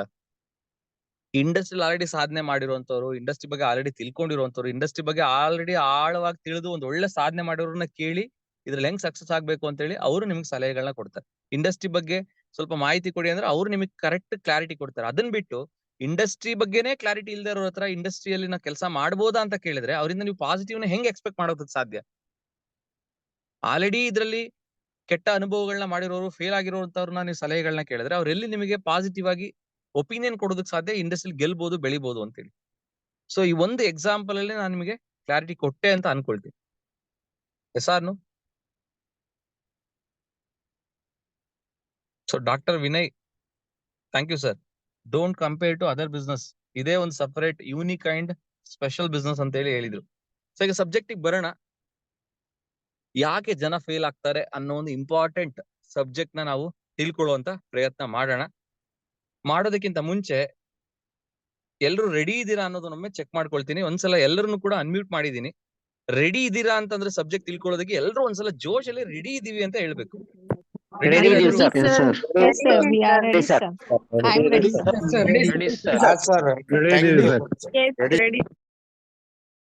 Thank you so much. ಈ ಒಂದು ಎಕ್ಸೈಟ್ಮೆಂಟ್ ಯಾವಾಗ್ಲೂ ಇರ್ಬೇಕು. ನೆಟ್ವರ್ಕ್ ಅಲ್ಲಿ ಗೆಲ್ಲೋದಕ್ಕೆ ಮೇನ್ ಆಗಿ ಬೇಕಾಗಿರೋದು ಜೋಶ್, ಎಕ್ಸೈಟ್ಮೆಂಟ್. ಯಾರಿಗೆ ಅತಿ ಹೆಚ್ಚು ಎಕ್ಸೈಟ್ಮೆಂಟ್ ಇರುತ್ತೆ, ಕಲಿಯೋದಕ್ಕಾಗಿರ್ಬೋದು, ಕೆಲಸ ಮಾಡೋದಕ್ಕಾಗಿರ್ಬೋದು, ಅವ್ರು ಆಟೋಮೆಟಿಕಲಿ ನೆಕ್ಸ್ಟ್ ಲೆವೆಲ್ ಅಲ್ಲಿ ಗ್ರೋತ್ ಆಗ್ತಾ ಇರ್ತಾರೆ. ಇವತ್ತಿದ್ದ ಗ್ರೋತೆ ಬೇರೆ, ನಾಳೆ ಗ್ರೋತೆ ಬೇರೆ. ಪ್ರತಿದಿನ ಅವ್ರು ಗ್ರೋ ಆಗ್ತಿರ್ತಾರೆ. ಯಾರು ಎಕ್ಸೈಟ್ಮೆಂಟ್ ನ ಇಟ್ಕೊಂಡು ಕೆಲಸ ಮಾಡೋರು, ಎಕ್ಸೈಟ್ಮೆಂಟ್ ಅಲ್ಲಿ ಕಲಿಯುವಂತವ್ರು. ಎಕ್ಸೈಟ್ಮೆಂಟ್ ಅನ್ನೋದು ತುಂಬಾನೇ ಇಂಪಾರ್ಟೆಂಟ್ ನೆಟ್ವರ್ಕ್ ಮಾರ್ಕೆಟಿಂಗ್ ನಲ್ಲಿ. ಕಲಿಯೋದಕ್ಕೂ ಎಕ್ಸೈಟ್ಮೆಂಟ್ ಇರಬೇಕು, ಕೆಲಸ ಮಾಡೋದಕ್ಕೂ ಕೂಡ ಎಕ್ಸೈಟ್ಮೆಂಟ್ ಇರಬೇಕು. ಸೊ ಈಗ ಕಲಿಯೋದಕ್ಕೆ ನಿಮ್ಮಲ್ಲಿ ಒಂದು ಎಕ್ಸೈಟ್ಮೆಂಟ್ ನ ನಾನು ನೋಡಿದೆ ನಿಮ್ಮ ರೆಸ್ಪಾನ್ಸ್ ನಲ್ಲಿ. ಹಾಗಿರೋದ್ರಿಂದ ಸಬ್ಜೆಕ್ಟ್ ನಾನು ಸ್ಲೈಡ್ಸ್ ಗಳ ಮುಖಾಂತರ ತೋರಿಸ್ತಾ ಹೋಗ್ತೀನಿ. ಹಾಗಾಗಿ ನಾನು ವಿತ್ ವಿಡಿಯೋದಲ್ಲಿ ನಾನು ಬರಕ್ ಆಗಿಲ್ಲ. ಸ್ಲೈಡ್ಸ್ ಗಳು ತುಂಬಾನೇ ಇಂಪಾರ್ಟೆಂಟ್ ನಿಮ್ಗೆ ಇರೋದ್ರಿಂದ ಈ ಸ್ಲೈಡ್ಸ್ ಗಳನ್ನ ನಾನು ಕಾರ್ಯಕ್ರಮ ಮುಗ್ದಾದ್ಮೇಲೆ ನಿಮ್ಗೆ ಶೇರ್ ಮಾಡ್ತೀನಿ. ಬಟ್ ಸ್ಲೈಡ್ಸ್ ನನಗೆ ಬೇಕಾ ಬೇಡವಾ ಅನ್ನೋ ಒಂದು ವಿಚಾರವಾಗಿ ನೀವು ವಾಟ್ಸ್ಆಪ್ ನಲ್ಲಿ ರಿಪ್ಲೈ ಮಾಡ್ಬೇಕು. ಸೊ ಐ ಥಿಂಕ್ ಎಲ್ಲರಿಗೂ ಕೂಡ ವಾಟ್ಸ್ಆಪ್ ನಂಬರ್ ಗೊತ್ತಿದೆ ಅಂತ ಅನ್ಕೊಳ್ತೀನಿ. ನಿಮ್ಗಳಿಗೆ ನನ್ನ ವಾಟ್ಸ್ಆಪ್ ನಂಬರ್, ಈ ಒಂದು ಝೂಮ್ ಮೀಟಿಂಗ್ ಲಿಂಕ್ ಯಾವ ನಂಬರ್ ಇಂದ ಬಂದಿದೆ ಅದೇ ನನ್ನ ವಾಟ್ಸ್ಆಪ್ ನಂಬರ್. ಆ ನಂಬರ್ ಯಾರಿಗಾರು ಗೊತ್ತಿಲ್ಲ ಅಂತಂದ್ರೆ, ಯಾರಿಗೆ ಗೊತ್ತಿದೆ ಅವರುಗಳು ಚಾಟ್ ಬಾಕ್ಸ್ ನಲ್ಲಿ ನಂಬರ್ ನ ಮೆನ್ಷನ್ ಮಾಡಿ, ಗೊತ್ತಿಲ್ಲದವ್ರಿಗೆ ಉಪಯೋಗ ಆಗ್ಲಿ. ನಿಮಗೆ ಈ ನೋಟ್ಸ್ ಅನ್ನ ಆ ಒಂದು ವಾಟ್ಸ್ಆಪ್ ನಂಬರ್ ಇಂದ ಕಳಿಸಲಾಗತ್ತೆ. ಕ್ಲಿಯರ್? ಹಾಗಾಗಿ ನೋಟ್ಸ್ ಏನ್ ನೀವು ವರಿ ಮಾಡೋದ್ ಬೇಕಾಗಿಲ್ಲ, ಅಥವಾ ಸ್ಕ್ರೀನ್ ಶಾಟ್ ತಗೊಳೋದ್ ಬೇಕಾಗಿಲ್ಲ. ಸೊ ಸಬ್ಜೆಕ್ಟ್ ಬರೋಣ. ಫಸ್ಟ್ ಆಫ್ ಆಲ್, ಒಂದು ಬಿಸ್ನೆಸ್ ಅಂತ ಅಂದ್ರೆ ಆ ಬಿಸ್ನೆಸ್ ನಲ್ಲಿ ಫೇಲ್ಯೂರ್ ಅಂದ್ರೆ ಏನು ಅನ್ನೋದನ್ನ ಅರ್ಥ ಮಾಡ್ಕೊಳ್ಳೋದು ತುಂಬಾ ಇಂಪಾರ್ಟೆಂಟ್. ಯಾಕಂದ್ರೆ ಇವತ್ತು ಡೈರೆಕ್ಟ್ ಸೆಲ್ಲಿಂಗ್ ಅನ್ನುವಂಥದ್ದು ಜಾಬ್ ಅಲ್ಲ, ನೆಟ್ವರ್ಕ್ ಮಾರ್ಕೆಟಿಂಗ್ ಅನ್ನೋದೊಂದು ಜಾಬ್ ಅಲ್ಲ, ಇದು ಒಂದು ಬಿಸ್ನೆಸ್. ಸೊ ಆಗಿರೋದ್ರಿಂದ ಬಿಸ್ನೆಸ್ ಅಲ್ಲಿ ಫೇಲ್ಯೂರ್ ಅಂದ್ರೆ ಏನು, ಫೇಲ್ ಅಂದ್ರೆ ಏನು ಅನ್ನೋದನ್ನ ಅರ್ಥ ಮಾಡ್ಕೊಳ್ಬೇಕು. ಒಂದು ಬಿಸ್ನೆಸ್ ನಲ್ಲಿ ನಾವು ಪ್ರಾಫಿಟ್ ಮಾಡಕ್ ಆಗಿಲ್ಲ ಅಂದ್ರೆ ಅದನ್ನೇ ನಾವು ಫೇಲ್ಯೂರ್ ಅಂತ ಕರಿತೀವಿ. ಒಂದು ಬಿಸ್ನೆಸ್ ನಲ್ಲಿ ನಾವು ಪ್ರಾಫಿಟ್ ಮಾಡಕ್ ಆಗಿಲ್ಲ, ಹಾಕಿರೋ ಬಂಡವಾಳವನ್ನ ನಾವು ರಿಟರ್ನ್ ತಗೊಳಕ್ ಆಗಿಲ್ಲ, ಪ್ರಾಫಿಟಬಲ್ ಮಾಡಕ್ ಆಗಿಲ್ಲ, ಅಲ್ಲಿ ನಾವು ಲಾಸ್ ಆಗಿದೀವಿ, ಹಾಕಿರೋ ಬಂಡವಾಳವನ್ನು ಕೂಡ ನಾವು ತಗೊಳಕ್ ಆಗದೆ ರನ್ ಮಾಡೋದಕ್ಕೆ ಕಷ್ಟ ಆಗ್ತಾ ಇದೆ ಅನ್ನೋ ಒಂದು ಸಿಚುಯೇಷನ್ ನಾವು ಲಾಸ್ ಅಂತ ಹೇಳ್ತೀವಿ. ಸೊ ಇದು ಫಸ್ಟ್ ಪಾಯಿಂಟ್. ಎರಡನೇದು, ಹಾಗಂತೇಳಿ ಯಾವ್ದೇ ಒಂದು ವ್ಯಾಪಾರವನ್ನು ಶುರು ಮಾಡಿದ ತಕ್ಷಣ ನಾವು ಅದನ್ನ ಪ್ರಾಫಿಟ್ ತಗೊಂಡೋದಕ್ಕೆ ಆಗಲ್ಲ. ಶುರು ಮಾಡಿದ್ದ ಕೆಲವೇ ದಿನಗಳಲ್ಲಿ, ಕೆಲವು ವ್ಯಾಪಾರಗಳು ತಿಂಗಳುಗಟ್ಟಲೆ ತಗೊಳ್ಬಹುದು, ಕೆಲವು ವ್ಯಾಪಾರಗಳು ವರ್ಷಗಟ್ಟಲೆ ತಗೊಳ್ಬಹುದು. ಎಷ್ಟು ಇನ್ವೆಸ್ಟ್ಮೆಂಟ್ ಮಾಡಿರ್ತೀವಿ, ಯಾವ ಒಂದು ಬಿಸ್ನೆಸ್ ಸ್ಟಾರ್ಟ್ ಮಾಡಿರ್ತೀವಿ ಅನ್ನೋದು ಕೂಡ ಇಂಪಾರ್ಟೆಂಟ್ ಆಗುತ್ತೆ, ಡಿಪೆಂಡ್ ಆಗುತ್ತೆ. ಹಂಗೆ ಇವತ್ತು ಡೈರೆಕ್ಟ್ ಸೆಲ್ಲಿಂಗು ಕೂಡ ಅಷ್ಟೇನೆ, ಇದು ಕೂಡ ಒಂದು ವ್ಯಾಪಾರ. ಇಲ್ಲೂ ಕೂಡ ನಾವು ತಾಳ್ಮೆಯಿಂದ ವೇಟ್ ಮಾಡ್ಬೇಕು. ತುಂಬಾ ಜನ ಏನ್ ಮಿಸ್ಟೇಕ್ ಮಾಡ್ತಾರೆ ಅಂತಂದ್ರೆ, ಬೇರೆ ಬಿಸ್ನೆಸ್ ನಲ್ಲಿ ಬೇಕಾದ್ರೆ 1 ವರ್ಷ ಅಲ್ಲ 2 ವರ್ಷ ಕಾಯೋದಕ್ಕೆ ರೆಡಿ ಇರ್ತಾರೆ ಪ್ರಾಫಿಟ್ ಆಗೋದಕ್ಕೆ. ಬಟ್ ನೆಟ್ವರ್ಕ್ ಮಾರ್ಕೆಟಿಂಗ್ ಅಂತ ಬಂದಾಗ ಶುರು ಮಾಡಿದ ನಾಳೆಗೆ ಪ್ರಾಫಿಟ್ ಆಗ್ಬೇಕು, ಶುರು ಮಾಡಿದ ನಾಳೆಗೆನೆ ಸಖತ್ ದುಡ್ಡು ಬರ್ಬೇಕು. ಈ ತರದ ಒಂದು ರಾಂಗ್ ಎಕ್ಸ್ಪೆಕ್ಟೇಷನ್ ಏನಿದೆ ಜನರಿಂದ, ಅದು ಎಲ್ಲೋ ಒಂದ್ ಕಡೆ ಜನರನ್ನ ಸೋಲೋ ತರ ಮಾಡ್ತಾ ಇದೆ, ಫೇಲ್ ಆಗೋ ತರ ಮಾಡ್ತಿದೆ ಈ ಬಿಸ್ನೆಸ್ ನಲ್ಲಿ. ಅಂಡ್ ತುಂಬಾ ಜನ ಹೇಳೋದ್ ನೋಡಿರ್ತೀರಾ ನೀವು, ನಾನು ಈ ಬಿಸ್ನೆಸ್ ಟ್ರೈ ಮಾಡಿದೆ, ನನಗೆ ವರ್ಕೌಟ್ ಆಗ್ಲಿಲ್ಲ, ಇದು ಮೋಸ ಮಾಡೋ ವ್ಯಾಪಾರ, ಜನರಿಗೆ ಟೋಪಿ ಹಾಕುವಂಥದ್ದು, ಚೈನ್ ಲಿಂಕ್, ಹಾಗೆ ಅಂತ ಹಲವಾರು ರೀತಿಯಲ್ಲಿ ನೆಗೆಟಿವ್ ಮಾತಾಡ್ತಾರೆ. ಹಂಗ್ ನೆಗೆಟಿವ್ ಮಾತಾಡೋದಕ್ಕೆ ಕಾರಣಗಳನ್ನ ನಾವು ನೋಡ್ತಾ ಬಂದ್ರೆ, ಮೇಜರ್ ಆಗಿ ಅವರು ತಮ್ಮ ಸ್ವಂತ ಖರ್ಚಿನಲ್ಲಿ ಪ್ರಾಡಕ್ಟ್ಸ್ ನ ಖರೀದಿ ಮಾಡಿರಲ್ಲ, ಯಾರೋ ಗಿಫ್ಟ್ ಕೊಟ್ಟಿರ್ತಾರೆ, ಅಥವಾ ಕೆಲವು ಪ್ರಾಡಕ್ಟ್ಸ್ ಗಳನ್ನ ಅಷ್ಟೇ ಖರೀದಿ ಮಾಡಿರ್ತಾರೆ, 1,000 2,000 ಅಷ್ಟೇ. 1-2-3 ಮೀಟಿಂಗ್ ಅಟೆಂಡ್ ಮಾಡಿರ್ತಾರೆ, ತಮ್ಮ ಲೀಡರ್ಸ್ ಗಳ ಜೊತೆ 1-2-3 ಜನ ಭೇಟಿ ಮಾಡ್ಸಿರ್ತಾರೆ, ಅಷ್ಟೇ ಮಾಡಿರ್ತಾರೆ. ಅಷ್ಟು ಮಾಡಿನೇ ಒಂದು ಒಪಿನಿಯನ್ ಬಂದ್ಬಿಟ್ಟಿರ್ತಾರೆ, ಇದು ಆ ತರದ್ ಬಿಸ್ನೆಸ್, ಈ ತರದ್ ಬಿಸ್ನೆಸ್, ಇದ್ರಲ್ಲಿ ಆಗಲ್ಲ, ಹೋಗಲ್ಲ, ಮೋಸ ಮಾಡೋದು, ಹಾಗೆ ಹೀಗೆ ಅಂತ. ಇಷ್ಟನ್ನ ಮಾಡೋದ್ರಿಂದಾನೆ ಒಂದು ಇಂಡಸ್ಟ್ರಿ ಬಗ್ಗೆ 100% ತಿಳ್ಕೊಳಕ್ ಸಾಧ್ಯತೆ ಇದೆಯಾ? ನೀವು ಆನ್ಸರ್ ಮಾಡಿ ಲೀಡರ್ಸ್. ಸಾಧ್ಯತೆ ಇದೆಯಾ? ಒಂದ್ಸಲ ಎಲ್ಲರನ್ನೂ ಕೂಡ ಅನ್ಮ್ಯೂಟ್ ಮಾಡ್ತೀನಿ. ಸಾಧ್ಯತೆ ಇದೆಯಾ? No sir. No chance, no chance. ಇಲ್ಲ ಸರ್, ಪ್ರಾಡಕ್ಟ್ ನೋ ಸರ್. ಖರೀದಿ ಮಾಡಿದ ತಕ್ಷಣನೇ, 1-2-3 ಮೀಟಿಂಗ್ ಅಟೆಂಡ್ ಮಾಡಿದ ತಕ್ಷಣನೇ ಸಾಧ್ಯತೆ ಇದೆಯಾ? ಚಾನ್ಸೇ ಇಲ್ಲ, ನೋ. ಬಟ್ ಕೆಲವರು ಇಷ್ಟನ್ನೇ ಮಾಡಿ ನನ್ಗೆಲ್ಲಾ ಗೊತ್ತಿದೆ, ಎಲ್ಲ ತಿಳ್ಕೊಂಡ್ಬಿಟ್ಟಿದೀನಿ ಅನ್ನೋ ಲೆಕ್ಕಕ್ಕೆ ಒಂದು ತೀರ್ಮಾನಕ್ಕೆ ಬರ್ತಾರೆ, ಇಂಡಸ್ಟ್ರಿಯಲ್ಲಿ ಸಕ್ಸಸ್ ಆಗಕ್ ಆಗಲ್ಲ ಅಂತೇಳಿ. ಸೊ ನಾವು ಒಂದೊಂದೇ ಪಾಯಿಂಟ್ ನ ತಿಳ್ಕೊಳ್ತಾ ಬರೋಣ, ಯಾಕೆ ಜನ ಫೇಲ್ ಆಗ್ತಾ ಇದಾರೆ ಅನ್ನೋದಕ್ಕೆ. ಮೊದಲನೇ ಪಾಯಿಂಟ್, ಅನ್ರಿಯಲಿಸ್ಟಿಕ್ ಎಕ್ಸ್ಪೆಕ್ಟೇಷನ್ಸ್ ಅಂತ ಕರಿತೀವಿ. ಅವಾಸ್ತವಿಕ ನಿರೀಕ್ಷೆಗಳು. ನಿರೀಕ್ಷೆ ಇರಬೇಕು, ಬಟ್ ಅದು ವಾಸ್ತವ ನಿರೀಕ್ಷೆಗಳು ಇರಬೇಕು, ಅವಾಸ್ತವಿಕ ನಿರೀಕ್ಷೆಗಳು ಇರಬಾರ್ದು. ರಿಯಲಿಸ್ಟಿಕ್ ಎಕ್ಸ್ಪೆಕ್ಟೇಷನ್ ಇರಬೇಕು, ಅನ್ರಿಯಲಿಸ್ಟಿಕ್ ಎಕ್ಸ್ಪೆಕ್ಟೇಷನ್ ಇರಬಾರ್ದು. ರಿಯಲಿಸ್ಟಿಕ್ಗೂ ಅನ್ರಿಯಲಿಸ್ಟಿಕ್ಗೂ ಡಿಫರೆನ್ಸ್ ಏನ್ ಗೊತ್ತಾ? ಒಂದು ಆನೆ ಮೇಲೆ ನಾನು ಕೂರ್ತೀನಿ ಅನ್ನೋದು ರಿಯಲಿಸ್ಟಿಕ್, ಆನೆನ ನನ್ ಮೇಲೆ ಕೂರಿಸ್ಕೊಂಡು ಹೋಗ್ತೀನಿ ಅನ್ನೋದು ಅನ್ರಿಯಲಿಸ್ಟಿಕ್. ಕೆಲವರು ಈ ಬಿಸ್ನೆಸ್ ನಲ್ಲಿ ಲಾಟ್ರಿ ಅಂತ ಅನ್ಕೊಳ್ತಾರೆ, ಜಸ್ಟ್ ಒಂದಿಷ್ಟು ಪ್ರಾಡಕ್ಟ್ಸ್ ನ ಖರೀದಿ ಮಾಡ್ಬಿಟ್ರೆ ಹೆಂಗೆ ಲಾಟ್ರಿ ಟಿಕೆಟ್ ತಗೊಂಡು ಇವತ್ತೆಲ್ಲ ನಾಳೆ ಲಾಟ್ರಿ ಹೊಡಿಯುತ್ತೆ ಅಂತ ಅನ್ಕೊಂಡ್ ಕೂರ್ತಾರಲ್ಲ, ಆ ತರ ಕೆಲವರು ಯೋಚನೆ ಮಾಡ್ತಾರೆ. ಇನ್ ಕೆಲವರು ಒಂದ್ 2-3 ಜನ ಜಾಯಿನ್ ಮಾಡ್ಸಿದ್ರೆ ಸಾಕು, ಅವರೇ ವರ್ಕ್ ಮಾಡ್ಕೊಂಡು ಹೋಗ್ತಾರೆ, ನಾನೇನು ವರ್ಕ್ ಮಾಡೋದ್ ಬೇಕಾಗಲ್ಲ ಅಂತ ಅನ್ಕೊಳ್ತಾರೆ. ಇನ್ ಕೆಲವರು ಎಲ್ಲ ತಮ್ಮ ಅಪ್ಲೈನೆ ಕೆಲಸ ಮಾಡ್ಬೇಕು, ತಮ್ಮನ್ನ ಯಾರು ರೆಫರ್ ಮಾಡಿರ್ತಾರೆ ಅವರೇ ಕೆಲಸ ಮಾಡ್ಬೇಕು ಅಂತ ಎಕ್ಸ್ಪೆಕ್ಟ್ ಮಾಡಿರ್ತಾರೆ. ಇನ್ ಕೆಲವರಿಗೆ ತಮ್ಮನ್ನ ಯಾರು ಜಾಯಿನ್ ಮಾಡ್ಸಿರ್ತಾರೆ ನೋಡಿ, ಅವರೇನೆ ರಾಂಗ್ ಕಮಿಟ್ಮೆಂಟ್ ಕೊಟ್ಟಿರ್ತಾರೆ, ನೀನೇನು ಮಾಡೋದ್ ಬೇಕಾಗಿಲ್ಲ, ಜಸ್ಟ್ ಒಂದಿಷ್ಟು ಪ್ರಾಡಕ್ಟ್ಸ್ ನ ಖರೀದಿ ಮಾಡು, ಇನ್ ಉಳಿದಿದ್ದೆಲ್ಲ ನಾನೇ ನೋಡ್ಕೊಳ್ತೀನಿ, ನಾನೇ ನಿನ್ ಟೀಮ್ ಮಾಡ್ತೀನಿ, ನಾನೇ ನಿನ್ ಟೀಮ್ ನ ಗ್ರೋ ಮಾಡ್ತೀನಿ ಅಂತ. ಈ ತರ ರಾಂಗ್ ಕಮಿಟ್ಮೆಂಟ್ ಇಂದನೂ ಕೂಡ ಜನ ಫೇಲ್ ಆಗ್ತಾ ಇದ್ದಾರೆ. ಇದು ಫಸ್ಟ್ ಪಾಯಿಂಟ್. ಇನ್ನು ಎರಡನೇದು, ಇಲ್ಲಿ ಬಂಡವಾಳ ಇಲ್ಲ.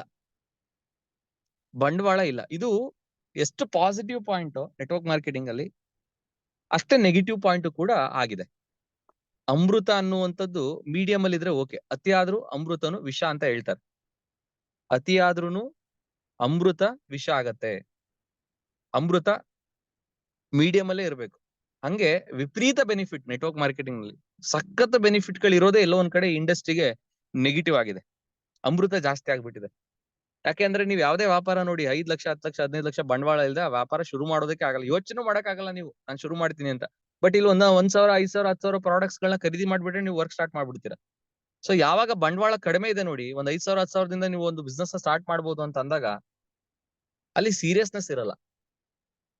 ಏನಾದ್ರೂ ಸ್ವಲ್ಪ ರಿಜೆಕ್ಷನ್ಸ್ ಬಂತು ಅಂದ್ರೆ, ನನ್ ಕೈಯಲ್ಲಿ ಆಗಲ್ಲ ಅನ್ನೋ ಒಂದು ಫೀಲಿಂಗ್ ಬಂತು ಅಂತಂದ್ರೆ ಇಮಿಡಿಯೇಟ್ಲಿ ಡಿಸಿಷನ್ ತಗೊಂತಾರೆ, ನಾನ್ ಬಿಟ್ಬೋಣ ಈ ಬಿಸ್ನೆಸ್ ನ ಅಂತ. ಯಾಕಂದ್ರೆ ಲಾಸ್ ಇಲ್ಲಲ್ಲ. ಈಗ ಅದೇ ಒಂದ್ 5 ಲಕ್ಷ 10 ಲಕ್ಷ ಒಂದ್ 20 ಲಕ್ಷ ಹಾಕಿ ಒಂದು ಹೋಟೆಲ್ ಶುರು ಮಾಡಿದ್ರೆ, ಒಂದ್ 2-3 ತಿಂಗಳು ಕಸ್ಟಮರ್ಸ್ ಬರ್ಲಿಲ್ಲ ಅಂದ್ರೆ ನೀವು ಇಮಿಡಿಯೇಟ್ಲಿ ಕ್ಲೋಸ್ ಮಾಡ್ಕೊಂಡು ಕ್ವಿಟ್ ಮಾಡ್ತೀರಾ ಆ ಇಂಡಸ್ಟ್ರಿನ?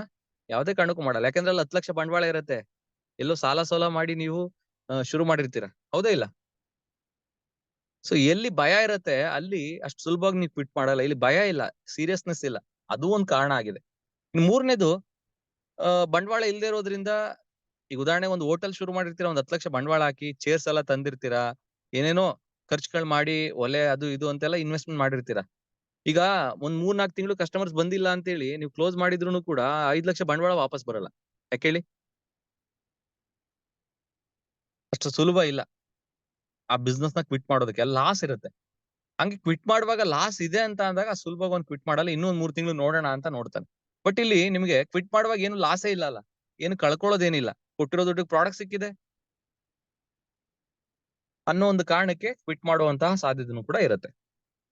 ಅಂಡ್ ಇನ್ನೊಂದು very important point, 4th point, 2 important point ಬರುತ್ತೆ 4ನೇ ಪಾಯಿಂಟ್ ಅಲ್ಲಿ. ಒಂದು, ನಾನು ಯಾಕೆ ಮಾಡಬೇಕು ಅನ್ನೋ ಒಂದು ಕ್ಲಾರಿಟಿ ಇಲ್ಲದೆ ಅಂಡ್ ಕನಸುಗಳ ಕೊರತೆಯಿಂದ ಜನ ಈ ಬಿಸ್ನೆಸ್ ನ ಕ್ವಿಟ್ ಮಾಡ್ತಾ ಇದ್ದಾರೆ. ಸೊ ಇವತ್ತು ನೀವು ಮತ್ತೆ ನಿಮ್ಮ ಟೀಮ್ ಅವರು ಕ್ರಾಸ್ ಚೆಕ್ ಮಾಡ್ಕೊಳ್ಬೇಕಿರೋದು, ಇವೆರಡೂ ಪಾಯಿಂಟ್ ನಿಮಗೆ ಕ್ಲಾರಿಟಿ ಇದೆಯಾ? ಕ್ಲಾರಿಟಿ ಇದೆ ಅಂತಂದ್ರೆ ಚಾಟ್ ಬಾಕ್ಸ್ ನಲ್ಲಿ ಕ್ಲಾರಿಟಿ ಇದೆ ಅಂತ ಹೇಳಿ ಮೆಸೇಜ್ ಮಾಡಿ ಸ್ನೇಹಿತರೆ. 2 ಇಂಪಾರ್ಟೆಂಟ್ ಪಾಯಿಂಟ್. ಒಂದು, ನೀವು ಯಾವ ಸಂಸ್ಥೆಯಲ್ಲಿ ಕೆಲಸ ಮಾಡ್ತಾ ಇದ್ದೀರಾ, ಆ ಸಂಸ್ಥೆಯಲ್ಲಿ ಯಾಕೆ ಕೆಲಸ ಮಾಡಬೇಕು ಅನ್ನೋ ಒಂದು ವಿಚಾರವಾಗಿ ಕ್ಲಾರಿಟಿ ಇದೆಯಾ? ಇದು ಫಸ್ಟ್ ಪಾಯಿಂಟ್. ಎರಡನೇದು, ನಿಮಗೆ ಕನಸುಗಳಿದೆಯಾ? ನಿಮಗೆ ಕನಸುಗಳಿದೆಯಾ? ಈ 2 ಪಾಯಿಂಟ್ ತುಂಬಾನೇ ಇಂಪಾರ್ಟೆಂಟ್. ಇದು ನಿಮಗೆ ಕ್ಲಿಯರ್ ಆಗೋವರೆಗೂ ಯಾವುದೇ ಕಾರಣಕ್ಕೂ ನೀವು ನಿಮ್ಮ ಸಂಸ್ಥೆಯಲ್ಲಿ ಗೆಲ್ಲೋದಕ್ಕಾಗಲ್ಲ, ಸಕ್ಸಸ್ ಆಗೋಕ್ಕಾಗಲ್ಲ, ನೀವು ಅನ್ಕೊಂಡಂತ ಕನಸುಗಳನ್ನ ನನಸು ಮಾಡ್ಕೊಳ್ಳೋದಕ್ಕಾಗಲ್ಲ. ಈ 2 ಇಂಪಾರ್ಟೆಂಟ್ ವಿಚಾರವನ್ನು ನೀವು ಅರ್ಥ ಮಾಡ್ಕೊಳ್ಳೋದು ತುಂಬಾ ತುಂಬಾ ಇಂಪಾರ್ಟೆಂಟ್. ಮೊದಲನೇ ಪಾಯಿಂಟ್, ನೀವು ಯಾಕೆ ನಿಮ್ಮ ಸಂಸ್ಥೆಯಲ್ಲಿ ಕೆಲಸ ಮಾಡಬೇಕು, ಅದು ಕ್ಲಾರಿಟಿ ಇರಬೇಕು. ಎರಡನೇದು, ನಿಮಗೆ ಕನಸುಗಳು ಇರಬೇಕು. ಸರ್, ಕನಸುಗಳು ಯಾಕೆ ಇರಬೇಕು ಅಂತ ನೀವು ಕೇಳ್ಬೋದು. ಕನಸುಗಳು ಯಾಕೆ ಇರಬೇಕು ಅನ್ನೋದನ್ನ ನೀವು ಕೇಳ್ಬೋದು. ನೋಡಿ, ಜಾಬ್ ತರ ಇಲ್ಲಿ ಫಿಕ್ಸ್ಡ್ ಸ್ಯಾಲರಿ ಇಲ್ಲ. ನೀವ್ ಎಷ್ಟು ವರ್ಕ್ ಮಾಡ್ತೀರಾ, ನೀವು ನಿಮ್ಮ ಸಂಸ್ಥೆಗೆ ಎಷ್ಟು ಬಿಸ್ನೆಸ್ ಕೊಡ್ತೀರಾ, ಎಷ್ಟು ಟೀಮ್ ವರ್ಕ್ ಮಾಡಿ ಟೀಮ್ ನ ಬಿಲ್ಡ್ ಮಾಡ್ತೀರಾ, ಅದ್ರ ಮೇಲೆ ನಿಮಗೆ ಇನ್ಕಮ್. ಅದ್ರ ಮೇಲೆ ನಿಮ್ಗೆ ಇಲ್ಲಿ ಇನ್ಕಮ್. ಇಮ್ಯಾಜಿನ್ ಮಾಡಿ, ನಿಮ್ಗೆ 1 ಲಕ್ಷನೂ ಕೂಡ ಬರೋದಕ್ಕೆ ಸಾಧ್ಯತೆ ಇದೆ ನಿಮ್ ಸಂಸ್ಥೆಯಿಂದ, 2 ಲಕ್ಷನೂ ಕೂಡ ಬರೋದಕ್ಕೆ ಸಾಧ್ಯತೆ ಇದೆ, 5 ಲಕ್ಷ ಕೂಡ ಬರೋದಕ್ಕೆ ಸಾಧ್ಯತೆ ಇದೆ. ಆದ್ರೆ ಯಾಕೆ ಬರ್ತಾ ಇಲ್ಲ ನಿಮಗೆ ನಿಮ್ಮ ಸಂಸ್ಥೆಯಲ್ಲಿ 1 ಲಕ್ಷ, 2 ಲಕ್ಷ, 5 ಲಕ್ಷ? ಇದಕ್ಕೆ ಯಾವತ್ತಾದ್ರೂ ನೀವು ಪ್ರಶ್ನೆಗೆ ಆನ್ಸರ್ ಮಾಡ್ಕೊಂಡಿದ್ದೀರಾ? ಇದಕ್ಕೆ ಯಾರಾದ್ರೂ ಆನ್ಸರ್ ಮಾಡ್ಬೋದಾ? ಚಾಟ್ ಬಾಕ್ಸ್ ಅಲ್ಲಿ ನಿಮ್ಮ ಹೆಸರನ್ನ ಮೆನ್ಷನ್ ಮಾಡಿ. ಆಲ್ರೆಡಿ ಮಾತಾಡಿರೋರು ಬೇಡ, ಹೊಸಬ್ರು ಟ್ರೈ ಮಾಡಿ. 1 ಲಕ್ಷ, 2 ಲಕ್ಷ, 5 ಲಕ್ಷ ನಿಮ್ ಕಂಪ್ನಿ ಕೊಡೋದಕ್ಕೆ ಸಾಧ್ಯತೆ ಇದೆ. ಸಾಧ್ಯತೆ ಇದೆಯಾ? ನಿಮ್ ಸಂಸ್ಥೆಯಲ್ಲಿ 1 ಲಕ್ಷ, 2 ಲಕ್ಷ, 5 ಲಕ್ಷ ಇನ್ಕಮ್ ಬರೋದಕ್ಕೆ ಸಾಧ್ಯತೆ ಇದೆಯಾ ನಿಮ್ ಕಂಪ್ನಿಯಲ್ಲಿ? ಇದೆ ಅಂತ ಅಂದ್ರೆ ಚಾಟ್ ಬಾಕ್ಸ್ ನಲ್ಲಿ ಎಸ್ ಅಂತ ಹೇಳಿ ರಿಪ್ಲೈ ಮಾಡಿ. ಇದೆಯಾ?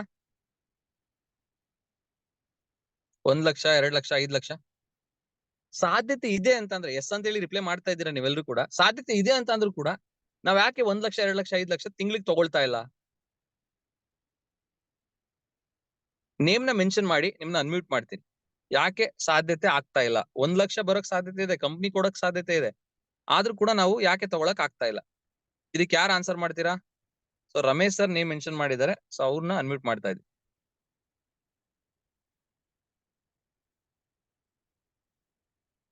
S Ramesh sir. Thank you sir, ಅವಕಾಶ ಕೊಟ್ಟಿದ್ದಕ್ಕೆ. ಸರ್ 100% 1 ಲಕ್ಷನೂ ತಗೋಬಹುದು, 2 ಲಕ್ಷ ತಗೋಬಹುದು ಸರ್. ಜಸ್ಟ್ ಒಂದು 3 to 5 years ಹಾರ್ಡ್ ವರ್ಕ್ ಮಾಡಿದ್ರೆ 100% ನಮ್ಮ ಕಂಪನಿಯಲ್ಲಿ ಇದೆ sir. Okay, thank you sir, ಅವಕಾಶ ಕೊಟ್ಟಿದ್ದಕ್ಕೆ. Yes, thank you Ramesh sir. ನಾನು ಪ್ರಶ್ನೆ ಇನ್ನೊಂದ್ಸಲ ಕೇಳ್ತೀನಿ. 1 ಲಕ್ಷ, 2 ಲಕ್ಷ, 5 ಲಕ್ಷ ಸಾಧ್ಯತೆ ಇದೆ ನಿಮ್ ಕಂಪ್ನಿಯಲ್ಲಿ, ಆದ್ರೂ ಇವತ್ ಯಾಕೆ ಬರ್ತಾ ಇಲ್ಲ ಅಥವಾ ಸಾಧ್ಯ ಆಗ್ತಾ ಇಲ್ಲ ಅನ್ನೋದನ್ನ ನಾನು ಪ್ರಶ್ನೆ ಕೇಳಿದ್ದು. ಅದಕ್ಕೆ ಒಂದು ಕ್ಲಾರಿಟಿ, 100% ಕರೆಕ್ಟ್ ಆನ್ಸರ್ ನನಗೆ ಬೇಕು. ಸೊ ಸಂತೋಷ್ ಸರ್ ನಾನು ಅನ್ಮ್ಯೂಟ್ ಮಾಡಿದ್ದೀನಿ. ಸಂತೋಷ್ ಸರ್. ಸರ್, ನಾವು ಪ್ರಾಪರ್ ಆಗಿ ವರ್ಕ್ ಮಾಡ್ಬೇಕಾಗತ್ತೆ. ಮತ್ತೆ ಇಂಡಿಪೆಂಡೆಂಟ್ ಲೀಡರ್ ಆಗಿರ್ಬೇಕು. ಡಿಪೆಂಡೆಂಟ್ ಲೀಡರ್ ಆದ್ರೆ 1 ಲಕ್ಷ 2 ಲಕ್ಷ ಅರ್ನ್ ಮಾಡಕ್ಕಾಗಲ್ಲ. ಪ್ರಾಡಕ್ಟ್ ಬಗ್ಗೆ ನಾಲೆಡ್ಜ್ ಇರ್ಬೇಕು, ಕಂಪನಿ ಬಗ್ಗೆ ನಾಲೆಡ್ಜ್ ಇರ್ಬೇಕು, ಇಂಡಸ್ಟ್ರಿ ಬಗ್ಗೆ ನಾಲೆಡ್ಜ್ ಇರ್ಬೇಕು. ಇಷ್ಟೆಲ್ಲ ಇದ್ದು 40% ಸ್ಮಾರ್ಟ್ ವರ್ಕ್ ಮಾಡ್ಬೇಕು, 60% ಹಾರ್ಡ್ ವರ್ಕ್ ಮಾಡ್ಬೇಕು. ಕೆಲವ್ರು ಬರೀ ಸ್ಮಾರ್ಟ್ ವರ್ಕ್ ಮಾಡ್ತಾರೆ, ಕೆಲವ್ರು ಬರೀ ಹಾರ್ಡ್ ವರ್ಕ್ ಮಾಡ್ತಾರೆ. ಸೊ ಸ್ಮಾರ್ಟ್ ವರ್ಕ್ ಮತ್ತೆ ಹಾರ್ಡ್ ವರ್ಕ್ ಎರಡೂ ಮಾಡೋದ್ರಿಂದ 1 ಲಕ್ಷ 2 ಲಕ್ಷ ಇನ್ಕಮ್ ತಗೋಬಹುದು. Thank you sir opportunity. Okay, thank you Santosh sir. So I think Santosh sir and Ramesh sir ಹೇಳಿದ್ದು ಕರೆಕ್ಟೇ. ಆದ್ರೆ ನಾನು ಇವಾಗ ಒಂದು ಸಬ್ಜೆಕ್ಟ್ ಬಗ್ಗೆ ಮಾತಾಡ್ತಾ ಇದ್ದೀನಿ, ಕನಸುಗಳ ಬಗ್ಗೆ ಮಾತಾಡ್ತಾ ಇದೀನಲ್ಲ, ಇದಕ್ಕೆ ಸಂಬಂಧಪಟ್ಟಂತ ಒಂದು ಆನ್ಸರ್ ನಾನು ಎಕ್ಸ್ಪೆಕ್ಟೇಷನ್ ಇಟ್ಕೊಂಡು ಈ ಪ್ರಶ್ನೆ ಕೇಳಿದ್ದು. ಬಟ್ ಆದ್ರೂ ಕೂಡ ನಾನು ಆನ್ಸರ್ ಮಾಡ್ತೀನಿ, ಕರೆಕ್ಟ್ ಆಗಿ ಕೇಳಿಸ್ಕೊಳ್ಳಿ. ತುಂಬಾನೇ ಇಂಪಾರ್ಟೆಂಟ್ ಇದು. ಇದೊಂದು ನಿಮಗೆ ಕ್ಲಾರಿಟಿ ಆದ್ರೆ ಐ ಥಿಂಕ್ 1 ಲಕ್ಷ 2 ಲಕ್ಷ 5 ಲಕ್ಷ ತಿಂಗಳಿಗೆ ಬರೋದು ದೊಡ್ಡ ವಿಷಯನೇ ಆಗಲ್ಲ. ನೀವು ವರ್ಕ್ ಮಾಡ್ತಿರೋ ಸಂಸ್ಥೆಯಲ್ಲಿ ರೆಡಿ ಇದ್ದೀರಾ? ಆ ಪಾಯಿಂಟ್ ಅನ್ನು ತಿಳ್ಕೊಳ್ಳೋದಕ್ಕೆ ತುಂಬಾ ಇಂಪಾರ್ಟೆಂಟ್. ಆಕ್ಚುಲಿ ತುಂಬಾ ಜನರಿಗೆ ಮೈಂಡ್ ಓಪನ್ ಮಾಡತ್ತೆ ಈ ಒಂದು point. Are you ready? Unmute ಮಾಡಿದೀನಿ. ಎಲ್ಲರೂ ಒಂದ್ಸಲ ರೆಡಿ ಅಂತ ಹೇಳಿ ನಿಮ್ಮ ಒಂದು ಜೋಶ್ ಅನ್ನ ಎಕ್ಸೈಟ್ಮೆಂಟ್ ತಿಳಿಸ್ಕೊಡೋ ಪಾಯಿಂಟ್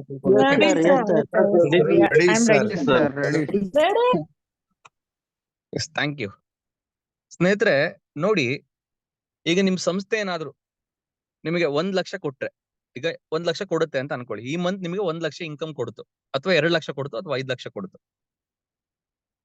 ಕೊಟ್ರೆ ಆ ಬಂದಿರೋ 1 ಲಕ್ಷವನ್ನ ಅಥವಾ 2 ಲಕ್ಷವನ್ನ 5 ಲಕ್ಷವನ್ನ ಏನ್ ಮಾಡ್ಬೇಕು ಅಂತೇಳಿ ಗೊತ್ತಿದ್ರೆ ತಾನೇ ನಿಮ್ಗೆ ಆ ಅಮೌಂಟ್ ಬರುವಂತದ್ದು.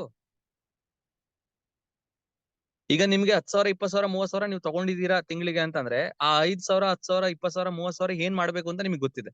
ಅದೇ 1 ಲಕ್ಷ ಬಂದ್ರೆ ಏನ್ ಮಾಡ್ಬೇಕು ಅನ್ನೋದ್ರ ಬಗ್ಗೆ ಯಾವತ್ತಾರು ಯೋಚನೆ ಮಾಡಿದೀರಾ? 2 ಲಕ್ಷ ಬಂದ್ರೆ ತಿಂಗಳಿಗೆ ಆ 2 ಲಕ್ಷವನ್ನ ಏನ್ ಮಾಡ್ಬೇಕು ಅನ್ನೋದ್ರ ಬಗ್ಗೆ ಯೋಚನೆ ಮಾಡಿದೀರಾ?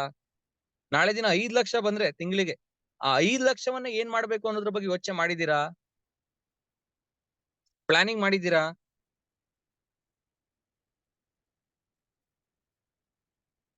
ನೋಡಿ, ಇಲ್ಲಿ ನಿಜವಾದ ಕ್ಲಾರಿಟಿ ಇರುವಂತದ್ದು ಏನು ಅಂತಂದ್ರೆ, ಎಲ್ಲಿವರೆಗೂ ನೀವು ನಿಮ್ ಸಂಸ್ಥೆಯಿಂದ 1 ಲಕ್ಷ ಬಂದ್ರೆ 2 ಲಕ್ಷ ಬಂದ್ರೆ 5 ಲಕ್ಷ ಬಂದ್ರೆ ಏನ್ ಮಾಡ್ಬೇಕು ಆ ದುಡ್ಡಿಂದ ಅನ್ನೋ ಒಂದು ವಿಚಾರದಲ್ಲಿ ನಿಮ್ಗೆ ಕ್ಲಾರಿಟಿ ಇರಲ್ವೋ, ಅಲ್ಲಿವರೆಗೂ ನಿಮ್ ಸಂಸ್ಥೆಯಿಂದ 1 ಲಕ್ಷ 2 ಲಕ್ಷ 5 ಲಕ್ಷ ಬರಲ್ಲ. ಮತ್ತಿನ್ನೊಂದ್ಸಲ ಹೇಳ್ತೀನಿ, ಕೇಳಿಸ್ಕೊಳ್ಳಿ, ನೋಟ್ ಮಾಡ್ಕೊಳ್ಳಿ, ಬರ್ದಿಟ್ಕೊಳ್ಳಿ, ಎಲ್ಲಾದ್ರೂ ಹೇಳಿ ನೀವು ಈ ಪಾಯಿಂಟ್ ನ. ಜನ ಒಪ್ಕೊಳ್ತಾರೆ.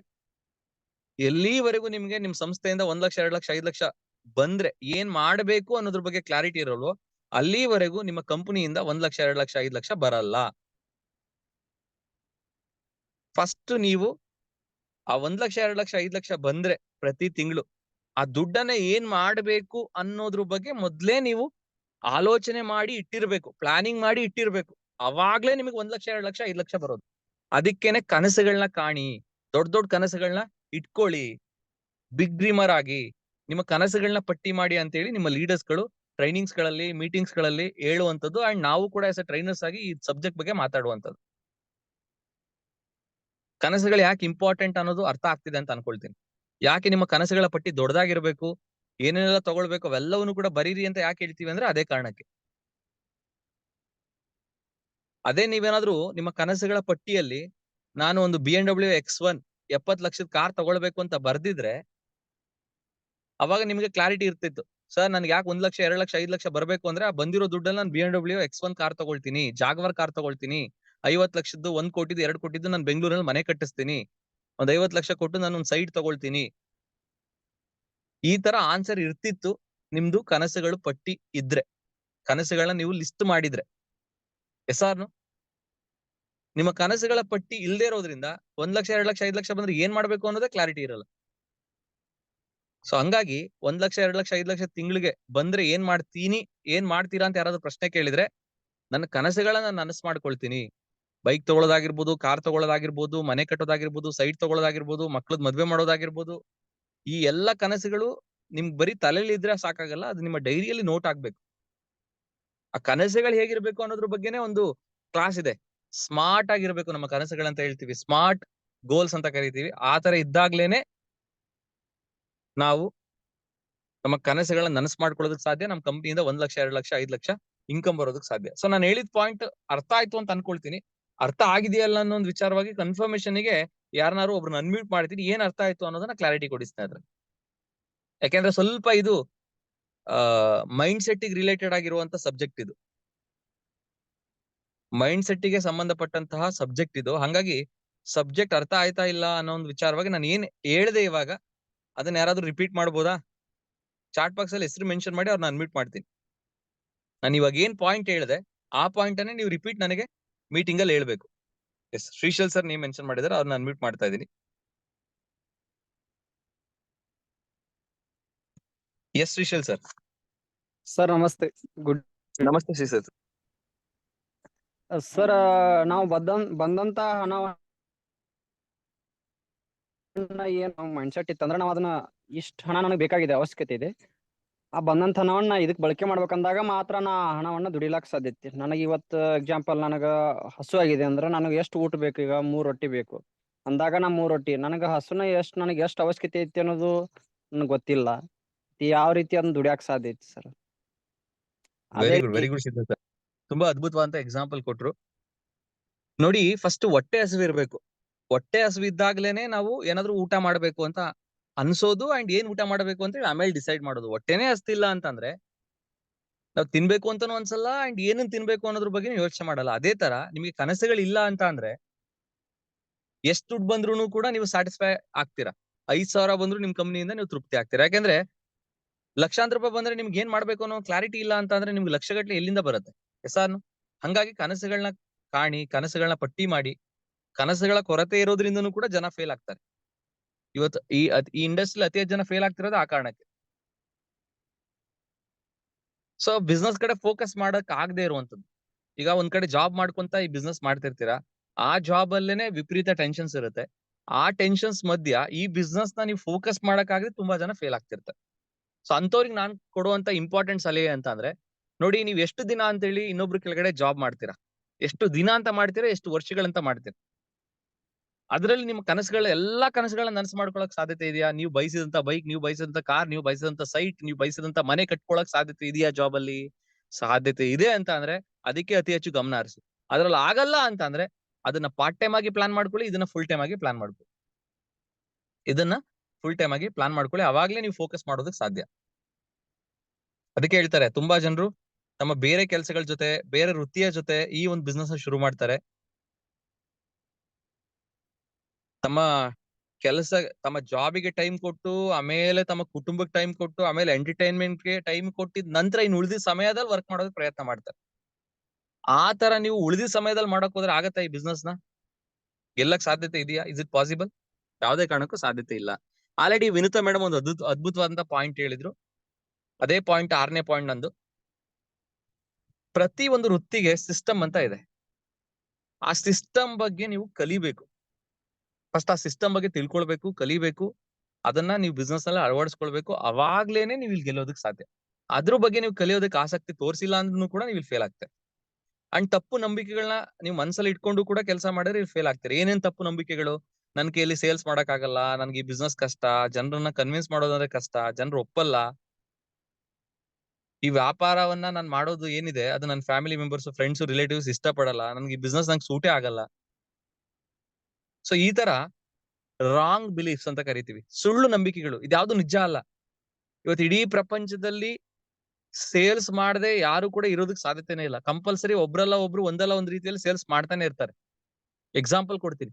ಒಂದು ತಾಯಿ ಚಂದ್ರನನ್ನ ಸೇಲ್ ಮಾಡಿ ತನ್ನ ಮಗುವಿಗೆ ಊಟ ಮಾಡಿಸ್ತಾರೆ, ಹೌದಾ ಇಲ್ಲ?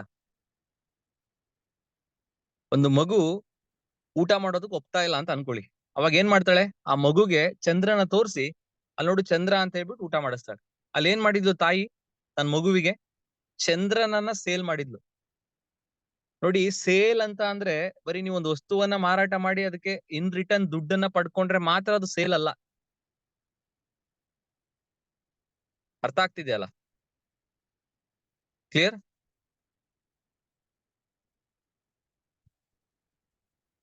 ಈಗ ನಮ್ಮ ಹತ್ರ ತುಂಬಾ ದುಡ್ಡಿರಲ್ಲ, ಒಳ್ಳೆ ಬಟ್ಟೆಯನ್ನ ಕೊಡ್ಸೋಷ್ಟು ದುಡ್ಡು ನಮ್ಮ ಹತ್ರ ಇಲ್ಲ ಮಕ್ಕಳಿಗೆ. ಸೊ ಮಗು ಯಾವ್ದೊಂದು ಕೇಳುತ್ತೆ, ನನಗೆ ಈ ಬಟ್ಟೆ ಕೊಡ್ಸು ಅಂತ ಹೇಳಿ. ನಮ್ಗೆ ಅಷ್ಟು ದುಡ್ಡು ಕೊಟ್ಟು ಆ ಬಟ್ಟೆಯನ್ನ ಕೊಡ್ಸುವಂತ ಸಾಮರ್ಥ್ಯ ನಮ್ಗಿಲ್ಲ ಅಂತ ಅನ್ಕೊಳ್ಳಿ. ಅವಾಗ ನಾವೇನ್ ಮಾಡ್ತೀವಿ? ಮಗುಗೆ ಮಗು ಆ ಬಟ್ಟೆ ಅಷ್ಟು ಕ್ವಾಲಿಟಿ ಇಲ್ಲ, ಅಷ್ಟು ಚೆನ್ನಾಗಿಲ್ಲ, ಇನ್ನೊಂದಿದೆ ನೋಡು, ಅದು ಹಾಗಿದೆ ಹೀಗಿದೆ ಅಂತ ಹೇಳ್ಬಿಟ್ಟು ನೀವು ಅದನ್ನ ಅಕ್ಸೆಪ್ಟ್ ಮಾಡೋ ತರ, ಆ ಮಗು ಒಪ್ಕೊಳ್ಳೋ ತರ ಅವ್ರಿಗೆ ಕನ್ವಿನ್ಸ್ ಮಾಡಿ, ಈ ಬಟ್ಟೆ ಬೇಡ ಈ ಬಟ್ಟೆ ತಗೋ ಅಂತ ಹೇಳಿ ನೀವು ಕೊಡಿಸ್ತಿರಲ್ಲ, ಅದು ಕೂಡ ಒಂದು ಸೇಲ್ಸೆ. ಅದು ಕೂಡ ಒಂದು ಸೇಲ್ಸೇನೆ. ಹಿಂಗೆ ನೀವು ಗಮನಿಸಿದ್ರೆ ಬೆಳಗ್ಗೆ ಎದ್ದಾಗಿನ ರಾತ್ರಿ ಮಲಗೋವರೆಗೂ ನೀವು ಒಂದಲ್ಲ ಒಂದ್ ರೀತಿಯಲ್ಲಿ ಸೇಲ್ಸ್ ಮಾಡೇ ಮಾಡ್ತೀರಾ. ಅದ್ ಇಷ್ಟ ಆಗ್ಲಿ ಕಷ್ಟ ಆಗ್ಲಿ. ತುಂಬಾ ಜನರಿಗೆ ಸೇಲ್ಸ್ ಬಗ್ಗೆ ಒಂದು ಕಲ್ಪನೆನೇ ಇಲ್ಲ, ಒಂದು ಕ್ಲಾರಿಟಿನೇ ಇಲ್ಲ. ಸೇಲ್ಸ್ ಅಂದ್ರೆ ಏನ್ ಅನ್ಕೊಂಡಿದ್ದಾರೆ, ಒಂದು ಪ್ರಾಡಕ್ಟ್ ನ ಇನ್ನೊಬ್ಬರಿಗೆ ಮಾರಾಟ ಮಾಡಿ ಅವ್ರು ನಮಗೆ ದುಡ್ಡು ವಾಪಸ್ ಕೊಟ್ರೆ ಅದೇ ಸೇಲ್ಸ್ ಅಂತ ಅನ್ಕೊಂಡಿದ್ದಾರೆ. ಅದು ಆಕ್ಚುಲಿ ಅಲ್ಲ, ಅದು ಆಕ್ಚುಲಿ ಸೇಲ್ಸ್ ಅಲ್ಲ. ಸೇಲ್ಸ್ ಅಂದ್ರೆ ಪ್ರತಿಯೊಬ್ಬರ ಜೀವನದಲ್ಲಿ ಒಂದಲ್ಲ ಒಂದು ರೀತಿಯಲ್ಲಿ ಸೇಲ್ಸ್ ಮಾಡ್ತಾನೆ ಇರ್ತಾರೆ. ಸೇಲ್ಸ್ ಮಾಡದ ಜೀವನ ನಡೆಸಕ್ ಸಾಧ್ಯನೇ ಇಲ್ಲ. ಇದ್ ನೆನಪಲ್ಲಿ ಇಟ್ಕೊಳ್ಳಿ. ಎಸಾರ್ನು ನೀವು ಈ ಬಿಸ್ನೆಸ್ ನಲ್ಲಿ ಯಾರನ್ನು ಕನ್ವಿನ್ಸ್ ಮಾಡೋದ್ ಬೇಕಾಗಿಲ್ಲ. ಅವಶ್ಯಕತೆ ಇರೋದನ್ನ ಹೇಳಿ. ಅವಶ್ಯಕತೆ ಅವ್ರಿಗೆ ಏನಿದೆ ಅದನ್ನ ಹೇಳಿ ಸಾಕು. ಆ ಅವಶ್ಯಕತೆ ಅವ್ರಿಗಿದ್ರೆ ಅದನ್ನ ಮಾಡ್ತಾರೆ, ಇಲ್ಲ ಅಂತ ಅಂದ್ರೆ ಮಾಡಲ್ಲ. ನೀವ್ ಯಾರನ್ನು ಕನ್ವಿನ್ಸ್ ಮಾಡೋದ್ ಬೇಕಾಗಿಲ್ಲ. ಈಗ ಎಕ್ಸಾಂಪಲ್ ಕೊಡ್ತೀನಿ. ನಿಮ್ಗೆ ತಿಂಗಳ 1 ಲಕ್ಷ ರೂಪಾಯಿ ಬರುವಂತ ಒಂದು ಕೆಲಸ ಬೇಕಾ ಬೇಡವಾ ಅಂತ ಕೇಳಿದ್ರೆ ನಿಮ್ಮ ಆನ್ಸರ್ ಏನಿರುತ್ತೆ? 100% ಯಾರಿಗ್ ಬೇಡ 1 ಲಕ್ಷ ತಿಂಗಳಿಗೆ? Am I right? ಎಲ್ರಿಗೂ ಬೇಕು. ಅದನ್ನ ಹೇಳಿ. ನೀವು ಇಲ್ಲಿ ವರ್ಕ್ ಮಾಡಿದ್ರೆ ತಿಂಗಳು 1 ಲಕ್ಷ ಬರುತ್ತೆ, ಅದನ್ನ ಹೇಳಿ. ಕನ್ವಿನ್ಸ್ ಮಾಡೋದ್ ಬೇಕಾಗಿಲ್ಲ. ನೀವು ನಾಳೆ ದಿನ ಇಲ್ಲಿ ವರ್ಕ್ ಮಾಡಿದ್ರೆ ನಿಮ್ ಬಯಸಿದಂತ ಬೈಕ್ ತಗೊಳ್ಬಹುದು, ಕಾರ್ ತಗೊಳ್ಬಹುದು, ಸೈಟ್ ತಗೊಳ್ಬಹುದು, ಮನೆ ಕಟ್ಬೋದು. ಬೇಕಾ ಅಂತ ಕೇಳಿದ್ರೆ ಯಾರು ಬೇಡ ಅಂತಾರೆ? ಅವಶ್ಯಕತೆ ಇರೋದನ್ನ ಹೇಳಿ. ಬೇಕಿದ್ರೆ ಮಾಡ್ತಾರೆ, ಸಾಕಿದ್ರೆ ಬಿಡ್ತಾರೆ. ಯಾರನ್ನು ನೀವು ಕನ್ವಿನ್ಸ್ ಮಾಡೋದ್ ಬೇಕಾಗಿಲ್ಲ. ಇವತ್ತು ಈ ಬಿಸ್ನೆಸ್ ಮಾಡೋದಕ್ಕೆ ಜನ ಏನಾದ್ರು ಒಪ್ಪೋದೇ ಇಲ್ಲ ಅಂತ ಆಗಿದ್ದಿದ್ರೆ ಇವತ್ತು ನಾವು ನೀವೆಲ್ಲ ಈ ಬಿಸ್ನೆಸ್ ಅಲ್ಲಿ ಇರ್ತಾನೆ ಇರ್ಲಿಲ್ಲ. ನಾವ್ ಅನ್ಕೊಂಡಿರೋದಷ್ಟೇ ಈ ಬಿಸ್ನೆಸ್ ನ ಜನ ಒಪ್ಪಲ್ಲ ಅಂತ ಹೇಳಿ. ಎಸಾರ್ನು ಇದು ನಮ್ಮ ತಪ್ಪು ಕಲ್ಪನೆಗಳಷ್ಟೇ. ಈ ವ್ಯಾಪಾರವನ್ನ ನಾವು ಮಾಡುವಂತ ವಿಚಾರದಲ್ಲಿ ನಮ್ಮ ಫ್ಯಾಮಿಲಿ ಮೆಂಬರ್ಸ್, ನಮ್ಮ ಫ್ರೆಂಡ್ಸ್, ರಿಲೇಟಿವ್ಸ್ ಒಪ್ಕೊಳ್ಳೇಬೇಕು ಅಂತ ಕೂತ್ಕೊಂಡ್ರೆ ನೀವ್ ಏನನ್ನೂ ಮಾಡಕ್ಕಾಗಲ್ಲ. ಈಗ ನೀವ್ ಹೇಳಿ, ನೀವು ಮಾಡುವಂತ ಪ್ರತಿಯೊಂದು ಕೆಲಸಗಳು ನಿಮ್ಮ ಫ್ಯಾಮಿಲಿ, ಫ್ರೆಂಡ್ಸ್, ರಿಲೇಟಿವ್ಸ್ ಒಪ್ಕೊಂಡಿರೋದೇನೆ ಮಾಡಿದೀರಾ ಇಲ್ಲಿವರೆಗೂ?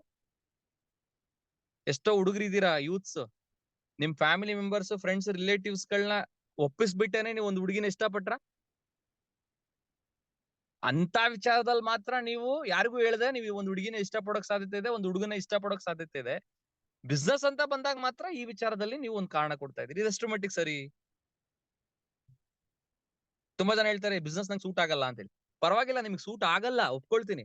ಹಾಗಾದ್ರೆ ನೀವು ಈಗ ಕೆಲಸ ಮಾಡ್ತಿರೋ ಕೆಲಸ ಸೂಟ್ ಆಗತ್ತಾ? ಈಗ ಬರ್ತಿರೋ 30,000 ಸಂಬಳ ಸೂಟ್ ಆಗತ್ತಾ?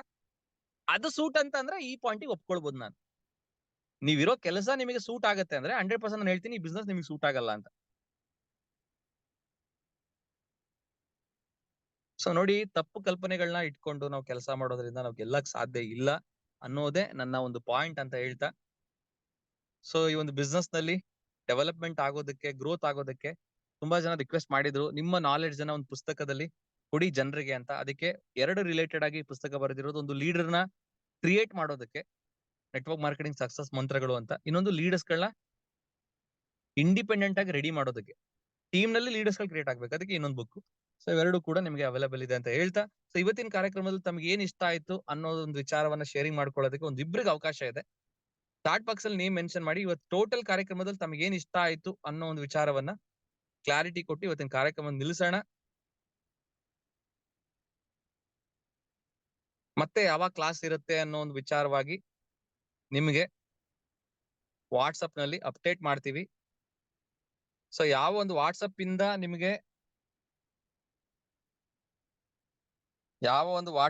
ನಿಮಗೆ ಅಪ್ಡೇಟ್ ಬರುತ್ತೆ ಮೀಟಿಂಗ್ ಲಿಂಕ್ ಅಂದ್ರೆ ನೀವು ನೋಟ್ ಮಾಡ್ಕೊಳ್ಳಿ. ಈ ನಂಬರ್ ಇಲ್ಲ ಅಂದ್ರೆ 9986409556 99 86 40 95 56 ಈ ಒಂದು ನಂಬರಿಗೆ ಆಲ್ರೆಡಿ ಇಲ್ಲಿದೆ ನಂಬರ್. ಈ ನಂಬರಿಗೆ ನೀವು ಕಾಂಟ್ಯಾಕ್ಟ್ ಮಾಡಬಹುದು. 9986409556 ಅಂತ ಹೇಳ್ತಾ, ಇವತ್ತಿನ ಕಾರ್ಯಕ್ರಮದಲ್ಲಿ ಏನ್ ಇಷ್ಟ ಆಯ್ತು ಅನ್ನೋದನ್ನ ಶೇರಿಂಗ್ ಮಾಡ್ಕೊಳ್ಳೋದಕ್ಕೆ ಮೊದಲನೇದಾಗಿ ರಮೇಶ್ ಸರ್ ನೇಮ್ ಮೆನ್ಷನ್ ಮಾಡಿದ್ದಾರೆ. Ramesh sir and Chandru sir ಅವರಿಬ್ಬರಿಗೆ ಮಾತಾಡೋದಕ್ಕೆ ಅವಕಾಶ ಕೊಡೋಣ. Ramesh sir and Chandru sir. So Ramesh ಸರ್ನ ಅನ್ಮ್ಯೂಟ್ ಮಾಡ್ತಾ ಇದ್ದೀನಿ. ಏನ್ ಇಷ್ಟ ಆಯ್ತು ಇವತ್ತಿನ ಕಾರ್ಯಕ್ರಮದಲ್ಲಿ? ಒಂದ್ 2-3 ಪಾಯಿಂಟ್ ಶೇರಿಂಗ್ ಮಾಡ್ಕೊಳ್ಬೋದಾ ರಮೇಶ್ ಸರ್?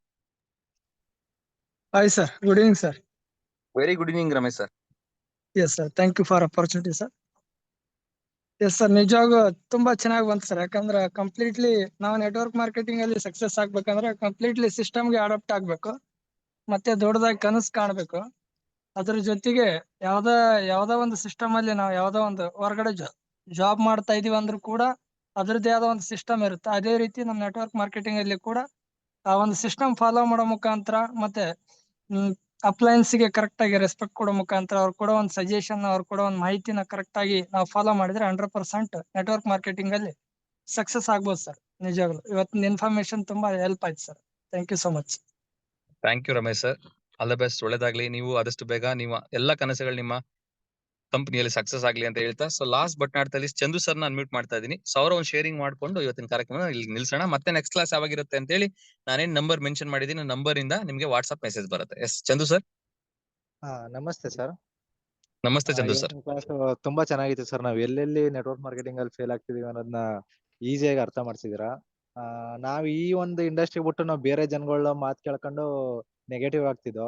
ಫಾರ್ ಎಕ್ಸಾಂಪಲ್ ಈಗ ಸ್ಕೂಲ್ ಕಾಲೇಜ್ ಬಗ್ಗೆ ನೀವು ಹೇಳಿದ್ರಿ, ಅದು ಟಾಪರ್ಸ್ಗಳನ್ನ ನಾವು ಟಾಪರ್ ಆಗ್ಬೇಕು ಅಂದ್ರೆ ಟಾಪರ್ಗಳ ಮಾತು ಕೇಳ್ಕೊಂಡು ಏನ್ ಫಾಲೋ ಮಾಡ್ಬೇಕು ಅಂತ ನಾವು ಗೈಡ್ಲೈನ್ಸ್ ತಕತ್ತು ಅಂದ್ರೆ ಅದ್ರಲ್ಲಿ ನಾವು ಆ ವಿಷಯದಲ್ಲಿ ಮುಂದೆ ಹೋಗ್ಬೋದು. ಅದೇ ತರ ನಾವು ಬಿಸ್ನೆಸ್ ಮಾಡ್ಬೇಕಂದ್ರೆ ಇದಕ್ಕೋಸ್ಕರ ಟೈಮ್ ಕೊಡಕ್ಕಾಗಲ್ಲ. ಜಾಬ್ ಮಾಡ್ತಾ ಇರ್ತೀವಿ, ಅದಾದ್ಮೇಲೆ ಮನೆಗೆ ಫ್ಯಾಮಿಲಿ ಟೈಮ್ ಕೊಟ್ಟು ನಮ್ಮ ಎಂಟರ್ಟೈನ್ಮೆಂಟ್ ಟೈಮ್ ಕೊಟ್ಟು ಲಾಸ್ಟ್ ಅಲ್ಲಿ ಇದಕ್ಕೋಸ್ಕರ ಅಂದ್ಬಿಟ್ಟು ಟೈಮ್ ಕೊಡಕ್ ಬರ್ತೀವಿ. ಅವಾಗ ನಾವು ಬಿಸ್ನೆಸ್ ಅಲ್ಲಿ ಫೇಲ್ ಆಯ್ತೀವಿ. ಫಸ್ಟ್ ಇದಕ್ಕೆ ಟೈಮ್ ಕೊಟ್ಬಿಟ್ಟು ಇಲ್ಲ ಅದನ್ನ ಪಾರ್ಟ್ ಟೈಮ್ ಆಗಿ ಮಾಡ್ಬೇಕು, ಇದನ್ನ ಇಲ್ಲ ಫುಲ್ ಟೈಮ್ ಆಗಿ ಮಾಡ್ಬೇಕು, ಎರಡರ ಒಂದು ಕರೆಕ್ಟ್ ಆಗಿ ಡಿಸಿಷನ್ ತಕೊಂಡ್ರೆ ಬಿಸ್ನೆಸ್ ಅಲ್ಲಿ ಫೇಲ್ಯೂರ್ ಆಗಲ್ಲ ಅನ್ನೋದನ್ನ ಚೆನ್ನಾಗಿ ಅರ್ಥ ಮಾಡ್ಸಿದ್ದಾರೆ sir. Thank you so much. ಅದ್ಭುತವಾಗಿ ಶೇರಿಂಗ್ ಮಾಡಿದ್ರಿ ಚಂದು ಸರ್. ಎಲ್ರಿಗೂ ಒಳ್ಳೇದಾಗ್ಲಿ. ಇವತ್ತಿನ ಕಾರ್ಯಕ್ರಮದಲ್ಲಿ ಭಾಗವಹಿಸಿದ ಪ್ರತಿಯೊಬ್ಬರಿಗೂ ಕೂಡ ಒಳ್ಳೇದಾಗ್ಲಿ. ಆದಷ್ಟು ಬೇಗ ನಿಮ್ಮ ಸಂಸ್ಥೆಗಳಲ್ಲಿ ಲ್ಯಾಕ್ಸ್ ಟುಗೆದರ್ ಇನ್ಕಮ್ ತಗೊಳ್ಳೋ ತರ ಆ ದೇವ್ರು ನಿಮಗೆ ಶಕ್ತಿ ಕೊಡ್ಲಿ. ಆ ತರದ ಒಂದು ನಾಲೆಡ್ಜ್ ನೀವು ಕೂಡ ತಗೊಳ್ಳಿ ಅಂತ ಹೇಳ್ತಾ ಇವತ್ತಿನ ಕಾರ್ಯಕ್ರಮ ನಿಲ್ಲಿಸ್ತಾ ಇದೀನಿ. ಮತ್ತೆ ನೆಕ್ಸ್ಟ್ ಕ್ಲಾಸ್ ಯಾವಾಗಿರುತ್ತೆ ಅಂತ ಹೇಳಿ ಏನ್ ನಾನು ನಿಮಗೆ ಒಂದು ವಾಟ್ಸ್ಆಪ್ ನಂಬರ್ ಹೇಳಿದೆ 9986409556. ಆ ನಂಬರ್ ಇಂದ ನಿಮ್ಗೆ ಒಂದು ಲಿಂಕ್ ಮತ್ತೆ ಅಪ್ಡೇಟ್ ಬರುತ್ತೆ, ಯಾವಾಗ ಕ್ಲಾಸ್ ಇರುತ್ತೆ, ಯಾವಾಗ ಫ್ರೀ ಆನ್ಲೈನ್ ಕೋರ್ಸ್ ಕಂಟಿನ್ಯೂ ಆಗುತ್ತೆ ಅನ್ನೋದು. ಅಲ್ಲಿವರೆಗೂ ಎಲ್ರಿಗೂ ಒಳ್ಳೇದಾಗ್ಲಿ. Thank you so much. Wish all the best. Have a nice day. ನಿಮಗೆ ಅದೇ ವಾಟ್ಸ್ಆಪ್ ನಂಬರ್ ಇಂದ ಈ ನೋಟ್ಸ್ ಅಫಿಷಿಯಲಿ ನಿಮಗೆ ಅಪ್ಡೇಟ್ ಆಗುತ್ತೆ. Thank you.